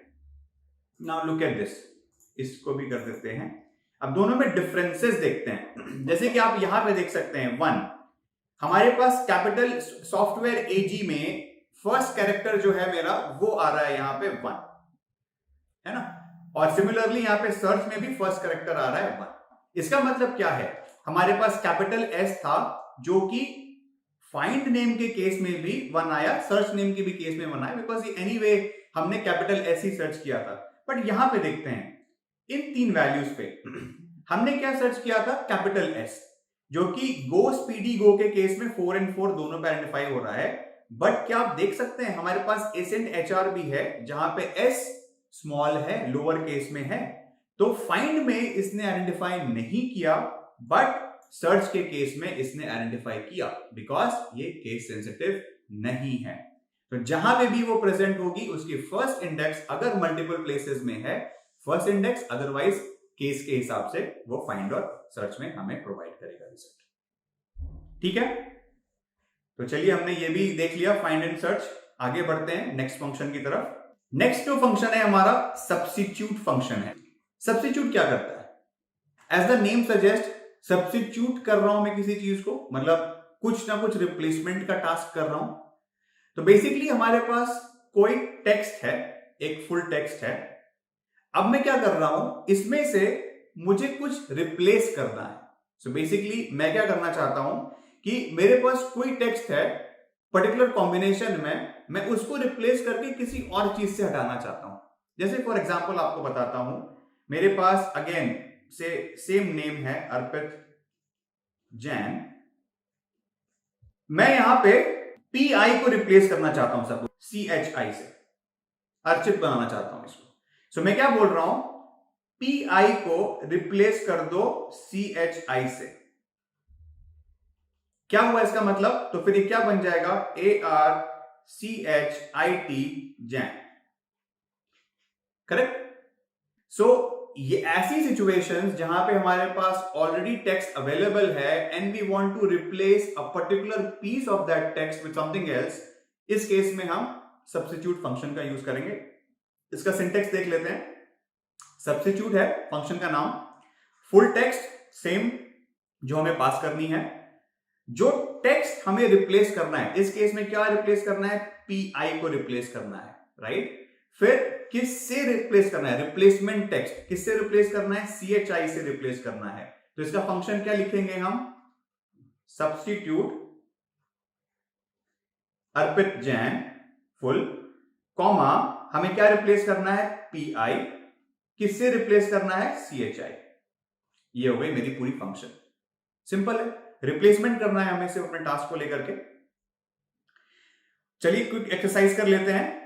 हमें क्या करना है, रिप्लेस करना है all IT in tags column with tech. So tags column के अंदर जितने भी IT हैं उसको टेक से रिप्लेस कर देना है। टैग्स कॉलम हमारे पास शायद एंड में, करेक्ट, ये है हमारे पास टैग्स कॉलम। सो हम एक नया कॉलम बना देते हैं, टैग्स सब्स्टिट्यूट, ओके, ठीक है। तो इसका क्या मतलब है, हमें क्या करना है, इसमें सब्स्टिट्यूट फंक्शन यूज करना है इस टेक्स्ट के ऊपर, कॉमा स्पेस हमें यहां पे डालनी है IT को रिप्लेस करना है हमने टेक्स्ट से, TECH। Correct, done. तो जहां भी आपको आईटी दिखाई देगा, आईटी देख सकते हैं आप, IT services and consulting, tech services and consulting देख सकते हैं। सो आईटी को हमने रिप्लेस कर दिया टेक से, as simple as that. Simple function है सब्स्टिट्यूट, जो अवेलेबल टेक्स्ट है मैं उसको कन्वर्ट करके किसी और चीज में बनाना चाहता हूं, सो आईटी बन गया टेक। नेक्स्ट फंक्शन है हमारे पास रिप्लेस। ये भी मोर और लेस सिमिलर फंक्शन है, इसमें भी हम रिप्लेसिंग ही कर रहे हैं, बट इसमें कोई अवेलेबल टेक्स्ट का किसी न्यू से रिप्लेसमेंट नहीं है। इसमें हम क्या करते हैं, मेरे पास अवेलेबल टेक्स्ट है, मैं एक पर्टिकुलर पोजीशन पे जाऊंगा, उस पोजीशन से मुझे कितने कैरेक्टर्स को रिमूव करना है, और मतलब कितने कैरेक्टर्स को वहां से हटाना है, और उनके अगेंस्ट में कितने कैरेक्टर्स क्या डालना है, वो मेरी रिप्लेसमेंट के अंदर जाएगी। सो आप इसका अगर सिंटेक्स पढ़ेंगे, फुल टेक्स्ट, स्टार्टिंग पोजीशन जहां से मुझे रिप्लेसमेंट को स्टार्ट करनी है, कितने नंबर ऑफ कैरेक्टर्स को रिमूव करना है, एंड उसके अगेंस्ट में क्या डालना है। वैसे फॉर एग्जांपल आपको बताऊं, सेम मैं अर्पित जैन की बात कर रहा हूं, मैं अर्पित जैन के अगेंस्ट में मैं बोल रहा हूं कि मुझे आप सेकंड पोजीशन से आप नेक्स्ट 5 कैरेक्टर्स को हटा दीजिए, एंड उसके अगेंस्ट में मुझे सिर्फ जी डाल दीजिए, एक कैरेक्टर जी। सो ए पे स्टार्ट, सेकंड से स्टार्ट करूंगा तो 1 2 3 4 5 ये सारे के सारे चले गए, सब चले गए। अब इसके अगेंस्ट में मैं क्या टेक्स्ट डालना चाह रहा हूं, जी। सो इसका आउटपुट क्या आएगा, A C, and then space is also gone, so साथ में A G Jain, all thing everything together. So basically ये और एडवांस्ड है, स्मार्ट है, जिसमें कि हम ये पता करते हैं कि पर्टिकुलर पोजीशन से हम स्टार्ट करके कितने कैरेक्टर को हटाना है, एंड उनको हटा के हमें वहां पे उसको किस चीज से रिप्लेस करना है। That is what replace function will do. एक क्विकली इसका एक्सरसाइज भी कर लेते हैं।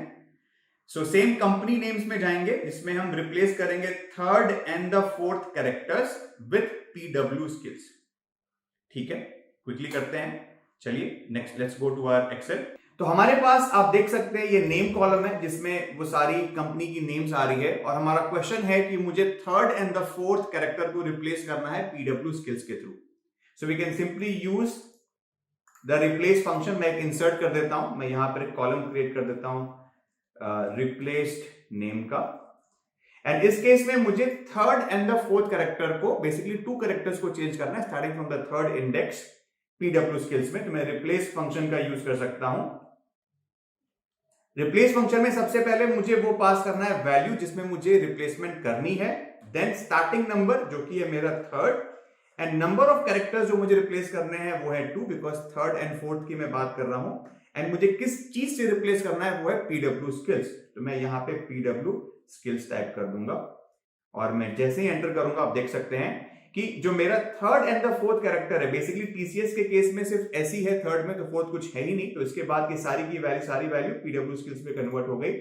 अब अगर इसी को मैं सारे के सारे रोज में एक्सपैंड कर दूं, तो आप देख सकते हैं अभी एक्सेंचर में जो सेकंड सी था, वहां से सी और ई को मैंने रिप्लेस कर दिया पीडब्ल्यू स्किल से, कॉग्निजेंट में जी एंड एंड को मैंने रिप्लेस कर दिया पीडब्ल्यू स्किल से। Likewise third and the fourth character मेरी रिप्लेस हो गई पीडब्ल्यू स्किल से, सिंपल रिप्लेस फंक्शन के थ्रू गाइस। तो चलिए देखते हैं अब अपने लास्ट फंक्शन को जो हमारे टेक्स्ट में है, which is concatenate function. So concatenate क्या करता है, basically as the name suggest, concatenation of multiple things, as simple as that. So अगर मैं सिंपल कॉन्कैटिनेशन की बात भी बोलूं तो कॉन्कैटिनेट क्या है, मेरे पास 2 चीजें हैं, मैं उनको ज्वाइन करना चाहता हूं, कंबाइन करना चाहता हूं। सो सिचुएशंस लाइक दीज जहां पे मैं कुछ चीजों को साथ में एडअप करना चाहता हूं, उस जगह पे हम कॉन्कैटिनेट फंक्शन को यूज करेंगे। सो सिंटेक्स वाइज कैसे कॉन्कैटिनेट यूज हुआ, फॉर सपोज मेरे पास 2 सेपरेट टर्म्स हैं। अभी एक वर्ड है मेरे पास अर्पित, ये सेपरेट है, एंड अनदर वर्ड है जैन। मैं इन दोनों को कंबाइन करके एक वर्ड बनाना चाहता हूं अर्पित जैन। सो ये मेरा एक फर्स्ट वर्ड हो गया, ये सेकंड वर्ड हो गया। इन दोनों के बीच में मैं कॉन्कैटिनेट फंक्शन को कॉल करूंगा, एंड मैं पास करूंगा यहां पे Arpit, comma another word which is Jain, and इसका आउटपुट मिलेगा मुझे Arpit Jain. Simple. So concatenate function, it takes the text, multiple text जो भी मुझे ऐड करना है, जरूरी नहीं है एक या दो या तीन, जितने भी टेक्स्ट होंगे मैं सबको कॉमा करके ऐड करता चला जाऊंगा, और जितने को भी ऐड करूंगा वो उसको फाइनली ज्वाइन करके एक अपेंडेड रिजल्ट मुझे दे देगा। ठीक है, एक एक्सरसाइज भी क्विकली देख लेते हैं। सो एक्सरसाइज क्या है, हमें कॉन्कैटिनेट यूज करके एक फ्रेज ऐड करना है, is great to all of my company names. अच्छा है, चलो। सो जो भी कंपनी नेम्स है, जैसे टीसीएस है तो टीसीएस के आगे I have to add TCS is great, as simple as है। ठीक है, करते हैं। सो हमारे पास ये नेम है, तो यहां पर एक इंसर्ट कर देंगे हम नेम कॉन्कैटिनेट। अब मैं क्या करूंगा, इसको कॉन्कैटिनेट करूंगा। कॉन्कैटिनेट आप देख सकते हैं, ज्वाइनिंग ऑफ सेवरल स्ट्रिंग्स। मैं इस B2 को कॉल करूंगा जहां पे मेरा कंपनी का नाम है, उसके बाद मैं एक फ्रेज ऐड करूंगा, इज ग्रेट। क्या आप देख सकते हैं, नेटवर्क 18 इज ग्रेट, फ्रेज, दो चीजें ऐड हो गई। बट इसमें एक बहुत इंटरेस्टिंग चीज देखने वाली बात यह है कि जहां पे ये 18 एंड हुआ, उसके जस्ट इमीडिएटली बाद इज ग्रेट भी ऐड हो गया। इस दोनों के बीच में कोई स्पेसिंग नहीं है। ऑब्वियसली देखने में अच्छा नहीं लग रहा, गलत भी है। तो इसको कैसे ठीक करेंगे, हम जानते हैं कि जो वर्ड के बीच में अगर स्पेस है, that is a character, that is identified as a true character. वो अनवांटेड नहीं है, वो वांटेड है। तो उसको ऐड करने के लिए हमने स्पेसिफाई करना पड़ेगा अपनी फंक्शन के अंदर भी। दो तरीके हैं, या तो मैं इस कोट के अंदर ही एक स्पेस डाल दूं। मैंने क्या किया, अभी स्टार्टिंग में एक स्पेस क्रिएट कर दिया इसके जस्ट पहले। अगर मैं इसको करता हूं तो आप देख सकते हैं ये इज ग्रेट 18 और इसके बीच में एक गैप आ गई, बिकॉज यहां पे एक स्पेस कैरेक्टर है। अगर मुझे ये नहीं करना है तो मैं स्पेसिफिकली एक और कैरेक्टर ऐड कर सकता हूं, वहां पे स्पेस करके कॉमा कर दिया। तो बेसिकली इज ग्रेट सेपरेट है, एंड ये एक स्पेस कैरेक्टर एक सेपरेट एंटिटी की तरह, टेक्स्ट 2 की तरह ऐड हो गई। इवन ये भी पॉसिबल है, मैं ये भी कर सकता हूं, दोनों पॉसिबल है। हमने कर दिया। आप देख सकते हैं सेम चीज मैंने कॉन्कैटिनेट के थ्रू सब के सब अपने नेम्स के अगेंस्ट में इज ग्रेट ऐड कर दिया। सिंपल है। सो कॉन्कैटिनेट फंक्शन के थ्रू हमने फ्रेजेस को ऐड किया, ज्वाइन किया, अपेंड किया टुगेदर। ठीक है। सो विद दिस हमने अपने सारे क्वेश्चंस कवर कर लिए हैं, सारे फंक्शंस को कवर कर लिया है। अब टाइम है कुछ एक्सरसाइज करने का। हमने कुछ क्वेश्चंस प्रिपेयर किए हैं, सो साथ में इसको करते हैं। अभी हम क्या करेंगे, एक अपने डेटा सेट का कॉपी बनाएंगे एंड उस पे ये 3 क्वेश्चंस को सॉल्व करेंगे, 1 2 3। मैंने क्या किया है, फॉर द ईज मैंने ये तीनों क्वेश्चंस को ऑलरेडी एक्सेल में कॉपी कर दिया है। सो 1 by 1 इस क्वेश्चंस को देखते हैं and then will try to solve them. ठीक है। So let's move on to my Excel file. तो मैंने ऑलरेडी क्लीन दूसरे शीट में बना दिया है। सो ये हमारे सीरियल नंबर, नेम, ये ओरिजिनल डेटा है। एंड यहां पर आप एंड में देख सकते हैं मैंने क्वेश्चंस को कॉपी कर दिया है। सो फर्स्ट क्वेश्चन क्या है, we have to convert the name, company type, headquarter and tags to proper case and also trim. तो पहले नेम को करेक्ट कर देते हैं। यहां पे मैं करेक्ट नेम डाल देता हूं। इस नेम में सबसे पहले अपने को क्या कॉल करना है, अपने को कॉल करना है proper function. So proper function में मैं इस नेम को कॉपी करूंगा। ठीक है। अब आप देख सकते हैं कि ये प्रॉपर फंक्शन में, प्रॉपर नेम में कन्वर्ट हो गया। बट इस प्रॉपर को मुझे क्या कॉल करना है, मुझे इसके ऊपर ट्रिम भी कॉल करना है, इसको ट्रिम भी करना है। मैं इसको एज अ फंक्शन बना के पहले मैं ट्रिम कॉल कर सकता हूं एंड ट्रिम के अंदर प्रॉपर फंक्शन कॉल कर सकता हूं एंड देन ये B2 कॉल कर सकता हूं। तो एक साथ मैंने 2 फंक्शन को रन कर दिया। तो जो प्रॉपर B2 का आउटपुट है वो मैंने ट्रिम के ऊपर कॉल कर लिया। कर सकते हैं, बिल्कुल कर सकते हैं। सेम मैं कॉपी कर लूंगा हर एक के अंदर, 100% कॉपी हो गई। लाइकवाइज मैं ये हेडक्वार्टर और कंपनी टाइप टाइप की तो जरूरत नहीं है, टाइप टैग ये सब चीज में मैं कर सकता हूं। एक और क्रिएट कर लेता हूं quickly. So tag of corrected tag, so spelling mistake है, ठीक है। सो करेक्टेड टैग करके मैंने एक कॉलम क्रिएट कर ली, जिसमें मैंने बोलूंगा पहले तो मैं ट्रिम फंक्शन कॉल करूंगा एंड इसके अंदर प्रॉपर फंक्शन कॉल करूंगा एंड ये वैल्यू पास करके बस डन, ठीक है। मैं इस क्वेश्चन को थोड़ा और राइट साइड पेस्ट कर देता हूं,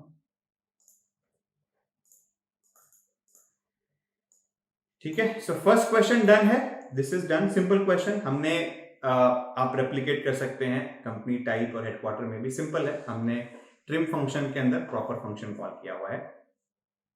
सेकेंड क्वेश्चन है, हमें remove the string employees India in number of employees and इसको रिप्लेस करना है ब्लैंक कैरेक्टर से। अभी देखते हैं, ओके। सो आप देख सकते हैं मेरे पास यहां पे नंबर ऑफ एम्प्लॉइज जो है, नंबर ऑफ एम्प्लॉइज में एंड में मुझे ये एम्प्लॉइज इंडिया करके दिख रहा है, करेक्ट। तो इस एम्प्लॉइज इंडिया को मैं हटा करके ब्लैंक से रिप्लेस करना चाहता हूं, कर सकते हैं। मैं सिंपल यहां पे सब्स्टिट्यूट कमांड भी यूज कर सकता हूं, रिप्लेस भी कर सकता हूं, बट रिप्लेस में मुझे काउंट करना पड़ेगा। I think substitute will be better, तो सब्स्टिट्यूट यूज कर लेते हैं। सो इसको हम नंबर ऑफ एम्प्लॉइज करेक्टेड बोल देते हैं, तो ये हो जाएगा इज इक्वल टू सब्स्टिट्यूट, ये हमारी फंक्शन हो गई। एंड इसमें हमारा ओल्ड टेक्स्ट क्या है जो हमें रिप्लेस करना है, वो है एम्प्लॉइज स्पेस इंडिया, इसको रिप्लेस करना है हमें ब्लैंक से, करेक्ट। देख सकते हैं ये एम्प्लॉइज इंडिया चला गया यहां से, बस हमने इसको कॉपी कर लिया सारे के सारे सेल्स में। तो आप देख सकते हैं एंड तक सारे के सारे जहां पे भी एम्प्लॉइज इंडिया है वो रिप्लेस हो गया एम्प्टी कैरेक्टर से, सिंपल। हमने सब्स्टिट्यूट फंक्शन पढ़ा है, रिप्लेस भी कर सकते हैं, बट रिप्लेस यहां पे मोर प्रैक्टिकल नहीं है, बिकॉज मुझे काउंट करना पड़ेगा कितने नंबर ऑफ कैरेक्टर्स को हटाना है, उसकी जरूरत नहीं है। सब्स्टिट्यूट सिंपल है, हमने एम्प्लॉइज इंडिया को डायरेक्टली सब्स्टिट्यूट कर दिया ब्लैंक से, clear. Question number 2 also solve.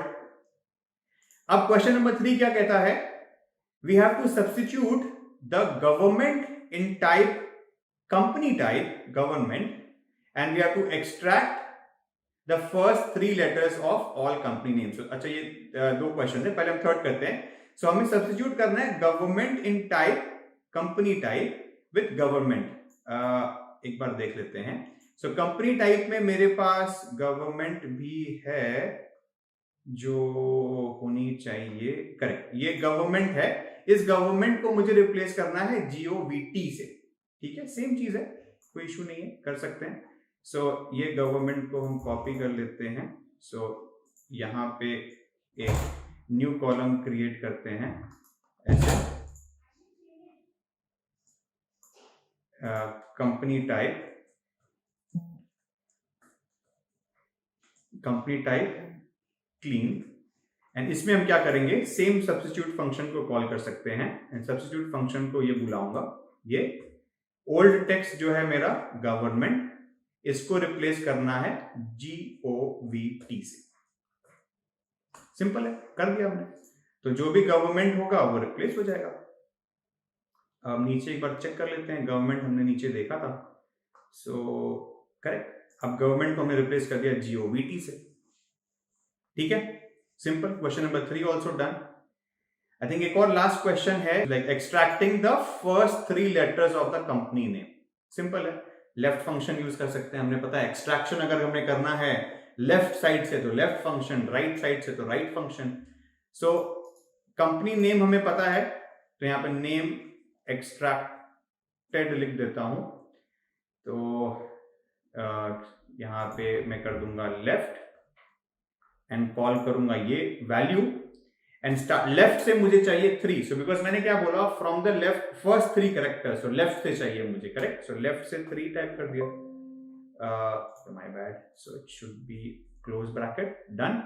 So left से 3, फर्स्ट 3 कैरेक्टर्स और लेफ्ट से 3 कैरेक्टर एक ही चीज है, सो NET, या फिर अगर इसको मैं कॉपी कर दूंगा तो हर एक कंपनी की फर्स्ट 3 कैरेक्टर्स मुझे निकल के आ गई, ठीक है, सिंपल है। लाइकवाइज सारे फंक्शंस जो हमने अभी तक पढ़े हैं सिंपल है, लाइकवाइज हम और भी इंटरेस्टिंग फंक्शंस अपने नेक्स्ट सेशंस में करेंगे, पर आई थिंक टेक्स्ट के हिसाब से इतना सफिशिएंट है इस लेक्चर के लिए। सो थोड़ा और प्रैक्टिस करेंगे, क्वेश्चंस को और देखेंगे, जितना ज्यादा प्रैक्टिस करेंगे उतनी कंफर्ट अपनी और बनती चली जाएगी।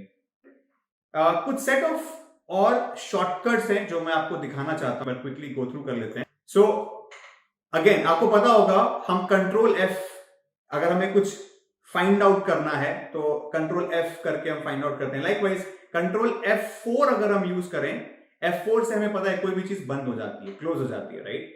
सो हम अगर डायरेक्टली क्रॉस ना करके बंद करना चाहें एक्सेल अपने वर्कशीट को, हम कंट्रोल F4 दबा के बंद कर सकते हैं। कंट्रोल G से अंडू कर सकते हैं, सेम जो हमारे वर्ड में एप्लीकेबल है, पावर पॉइंट में एप्लीकेबल है। कंट्रोल G से अगर कुछ हमने बाय मिस्टेक कुछ कर दिया है और उसको अंडू करना चाहते हैं, सो प्रीवियस चेंजेस पे चला जाएगा, हम इसको अंडू कर सकते हैं अपने अप्लाइड चेंजेस को। कंट्रोल Y से हम रीडू कर सकते हैं, जो कि हमने अंडू किया अभी, उस सेम चीज को हम रीडू कर सकते हैं by using the control Y। Control W we can use to close the workbook, अगर हमने कोई स्पेसिफिक वर्कबुक ओपन किया हुआ है, उस वर्कबुक को हम स्पेसिफिकली क्लोज कर सकते हैं कंट्रोल W से। Control F again it is going to launch that find and replace वाला डायलॉग बॉक्स, जिसमें हम स्पेसिफिक टेक्स्ट को डाल करके ये फाइंड आउट कर सकते हैं अगर ये पैटर्न और टेक्स्ट हमारे पूरे एक्सेल में कहीं भी अवेलेबल है कि नहीं, या कुछ रिप्लेस करना है कि नहीं। सो ये सारी चीजें कंट्रोल और F के थ्रू कर सकते हैं। लाइकवाइज गाइस, हम और भी शॉर्टकट्स विद टाइम पढ़ेंगे हमारे लेक्चर्स में। तो चलिए यही सारे शॉर्टकट्स एक बार क्विकली एक्सेल पे भी देख लेते हैं। तो हमारे पास ये सेम एक्सेल फाइल है जिसपे हम अभी काम भी कर रहे थे। मैं इसमें एक सिंपल चेंज करता हूं, सपोज सारे कॉलम्स को मैं एक मार्जिन दे देता हूं, मैं सिंपल सबको सिलेक्ट करके एक मार्जिन दे दूंगा। अब मैं क्या बोल रहा हूं, मैंने एक स्मॉल चेंज किया, अगर मैं कंट्रोल Z प्रेस करता हूं अभी, तो ये सारे के सारे अंडू हो जाएंगे। आप देखेंगे जो मैंने एक स्मॉल चेंज किया, जैसे ही मैंने कंट्रोल Z प्रेस किया, ये बाय डिफॉल्ट वापस से ओरिजिनल स्टेट पर आ गए। एंड अगर इसी पे मैं कंट्रोल Y प्रेस करूंगा तो मेरे पास वही सेम चीज जो अभी हमने अंडू किया वो रीडू कर दिया हमने, ये वापस से सारे के सारे वैल्यूज एग्जैक्टली सेम मार्जिन में आ गए। अगर मैं कंट्रोल W प्रेस करता हूं तो आप देख सकते हैं आपके पास एक पॉपअप आ रहा है इसी एक्सेल फाइल को क्लोज करने का। मैं इसको अभी कंट्रोल W के थ्रू क्लोज भी कर सकता हूं, बट क्योंकि मुझे अभी करना नहीं है तो मैं इसको कैंसिल कर दूंगा। आप नेक्स्ट कंट्रोल F भी प्रेस कर सकते हैं, इसी कंट्रोल F के थ्रू एक फाइंड विंडो ओपन हो जाएगी जिसमें हम सर्च भी कर सकते हैं। सपोज मैंने यहाँ पे TCS सर्च किया, तो सारे के सारे TCS की वैल्यू या फाइंड नेक्स्ट या फाइंड ऑल करके मैं देख सकता हूं कहां पे ये TCS की वैल्यू मेरी प्रेजेंट है। ये सारे शॉर्टकट्स मेरे पास क्विकली अवेलेबल हैं। कंट्रोल F4 प्रेस करेंगे, सेम मुझे ऑप्शन मिलेगा यहाँ पे क्लोज करने का, जो कि कंट्रोल W से भी मिल रहा था। So control W control F4 दोनों सिमिलर काम कर रहे हैं मेरा यहाँ पे। तो ये हमारी सिंपल शॉर्टकट्स हो गई है। तो इस वीडियो में हमने पढ़ा गाइस सेल रेफरेंसिंग के बारे में, सेल रेफरेंसिंग कैसे कर सकते हैं, डिफरेंट टाइप्स है, एब्सोल्यूट रेफरेंसिंग, फिर हमने देखा मिक्स मैच रेफरेंसिंग कैसे कर सकते हैं, हमने कुछ प्रॉब्लम्स भी सॉल्व किए। फिर हमने ये देखा बिग डेटा के थ्रू, जैसे हमने एक एग्जांपल सेट लिया था डेटा सेट का, कंपनीज डेटा का, उस पे कुछ प्रॉब्लम्स को सॉल्व किया हमने। एंड देन हमने ये भी देखा कि एक्सेल फंक्शंस किस तरीके से हम लिखते हैं, डिफरेंट फंक्शंस एक्सेल फाइल के अंदर। देन हमने कुछ टेक्स्ट रिलेटेड फंक्शंस की भी बात करी। तो ये सारी चीजें हमने इस वीडियो में कवर किया। नेक्स्ट वीडियो में वापस से मिलेंगे कुछ और नए फंक्शन के साथ।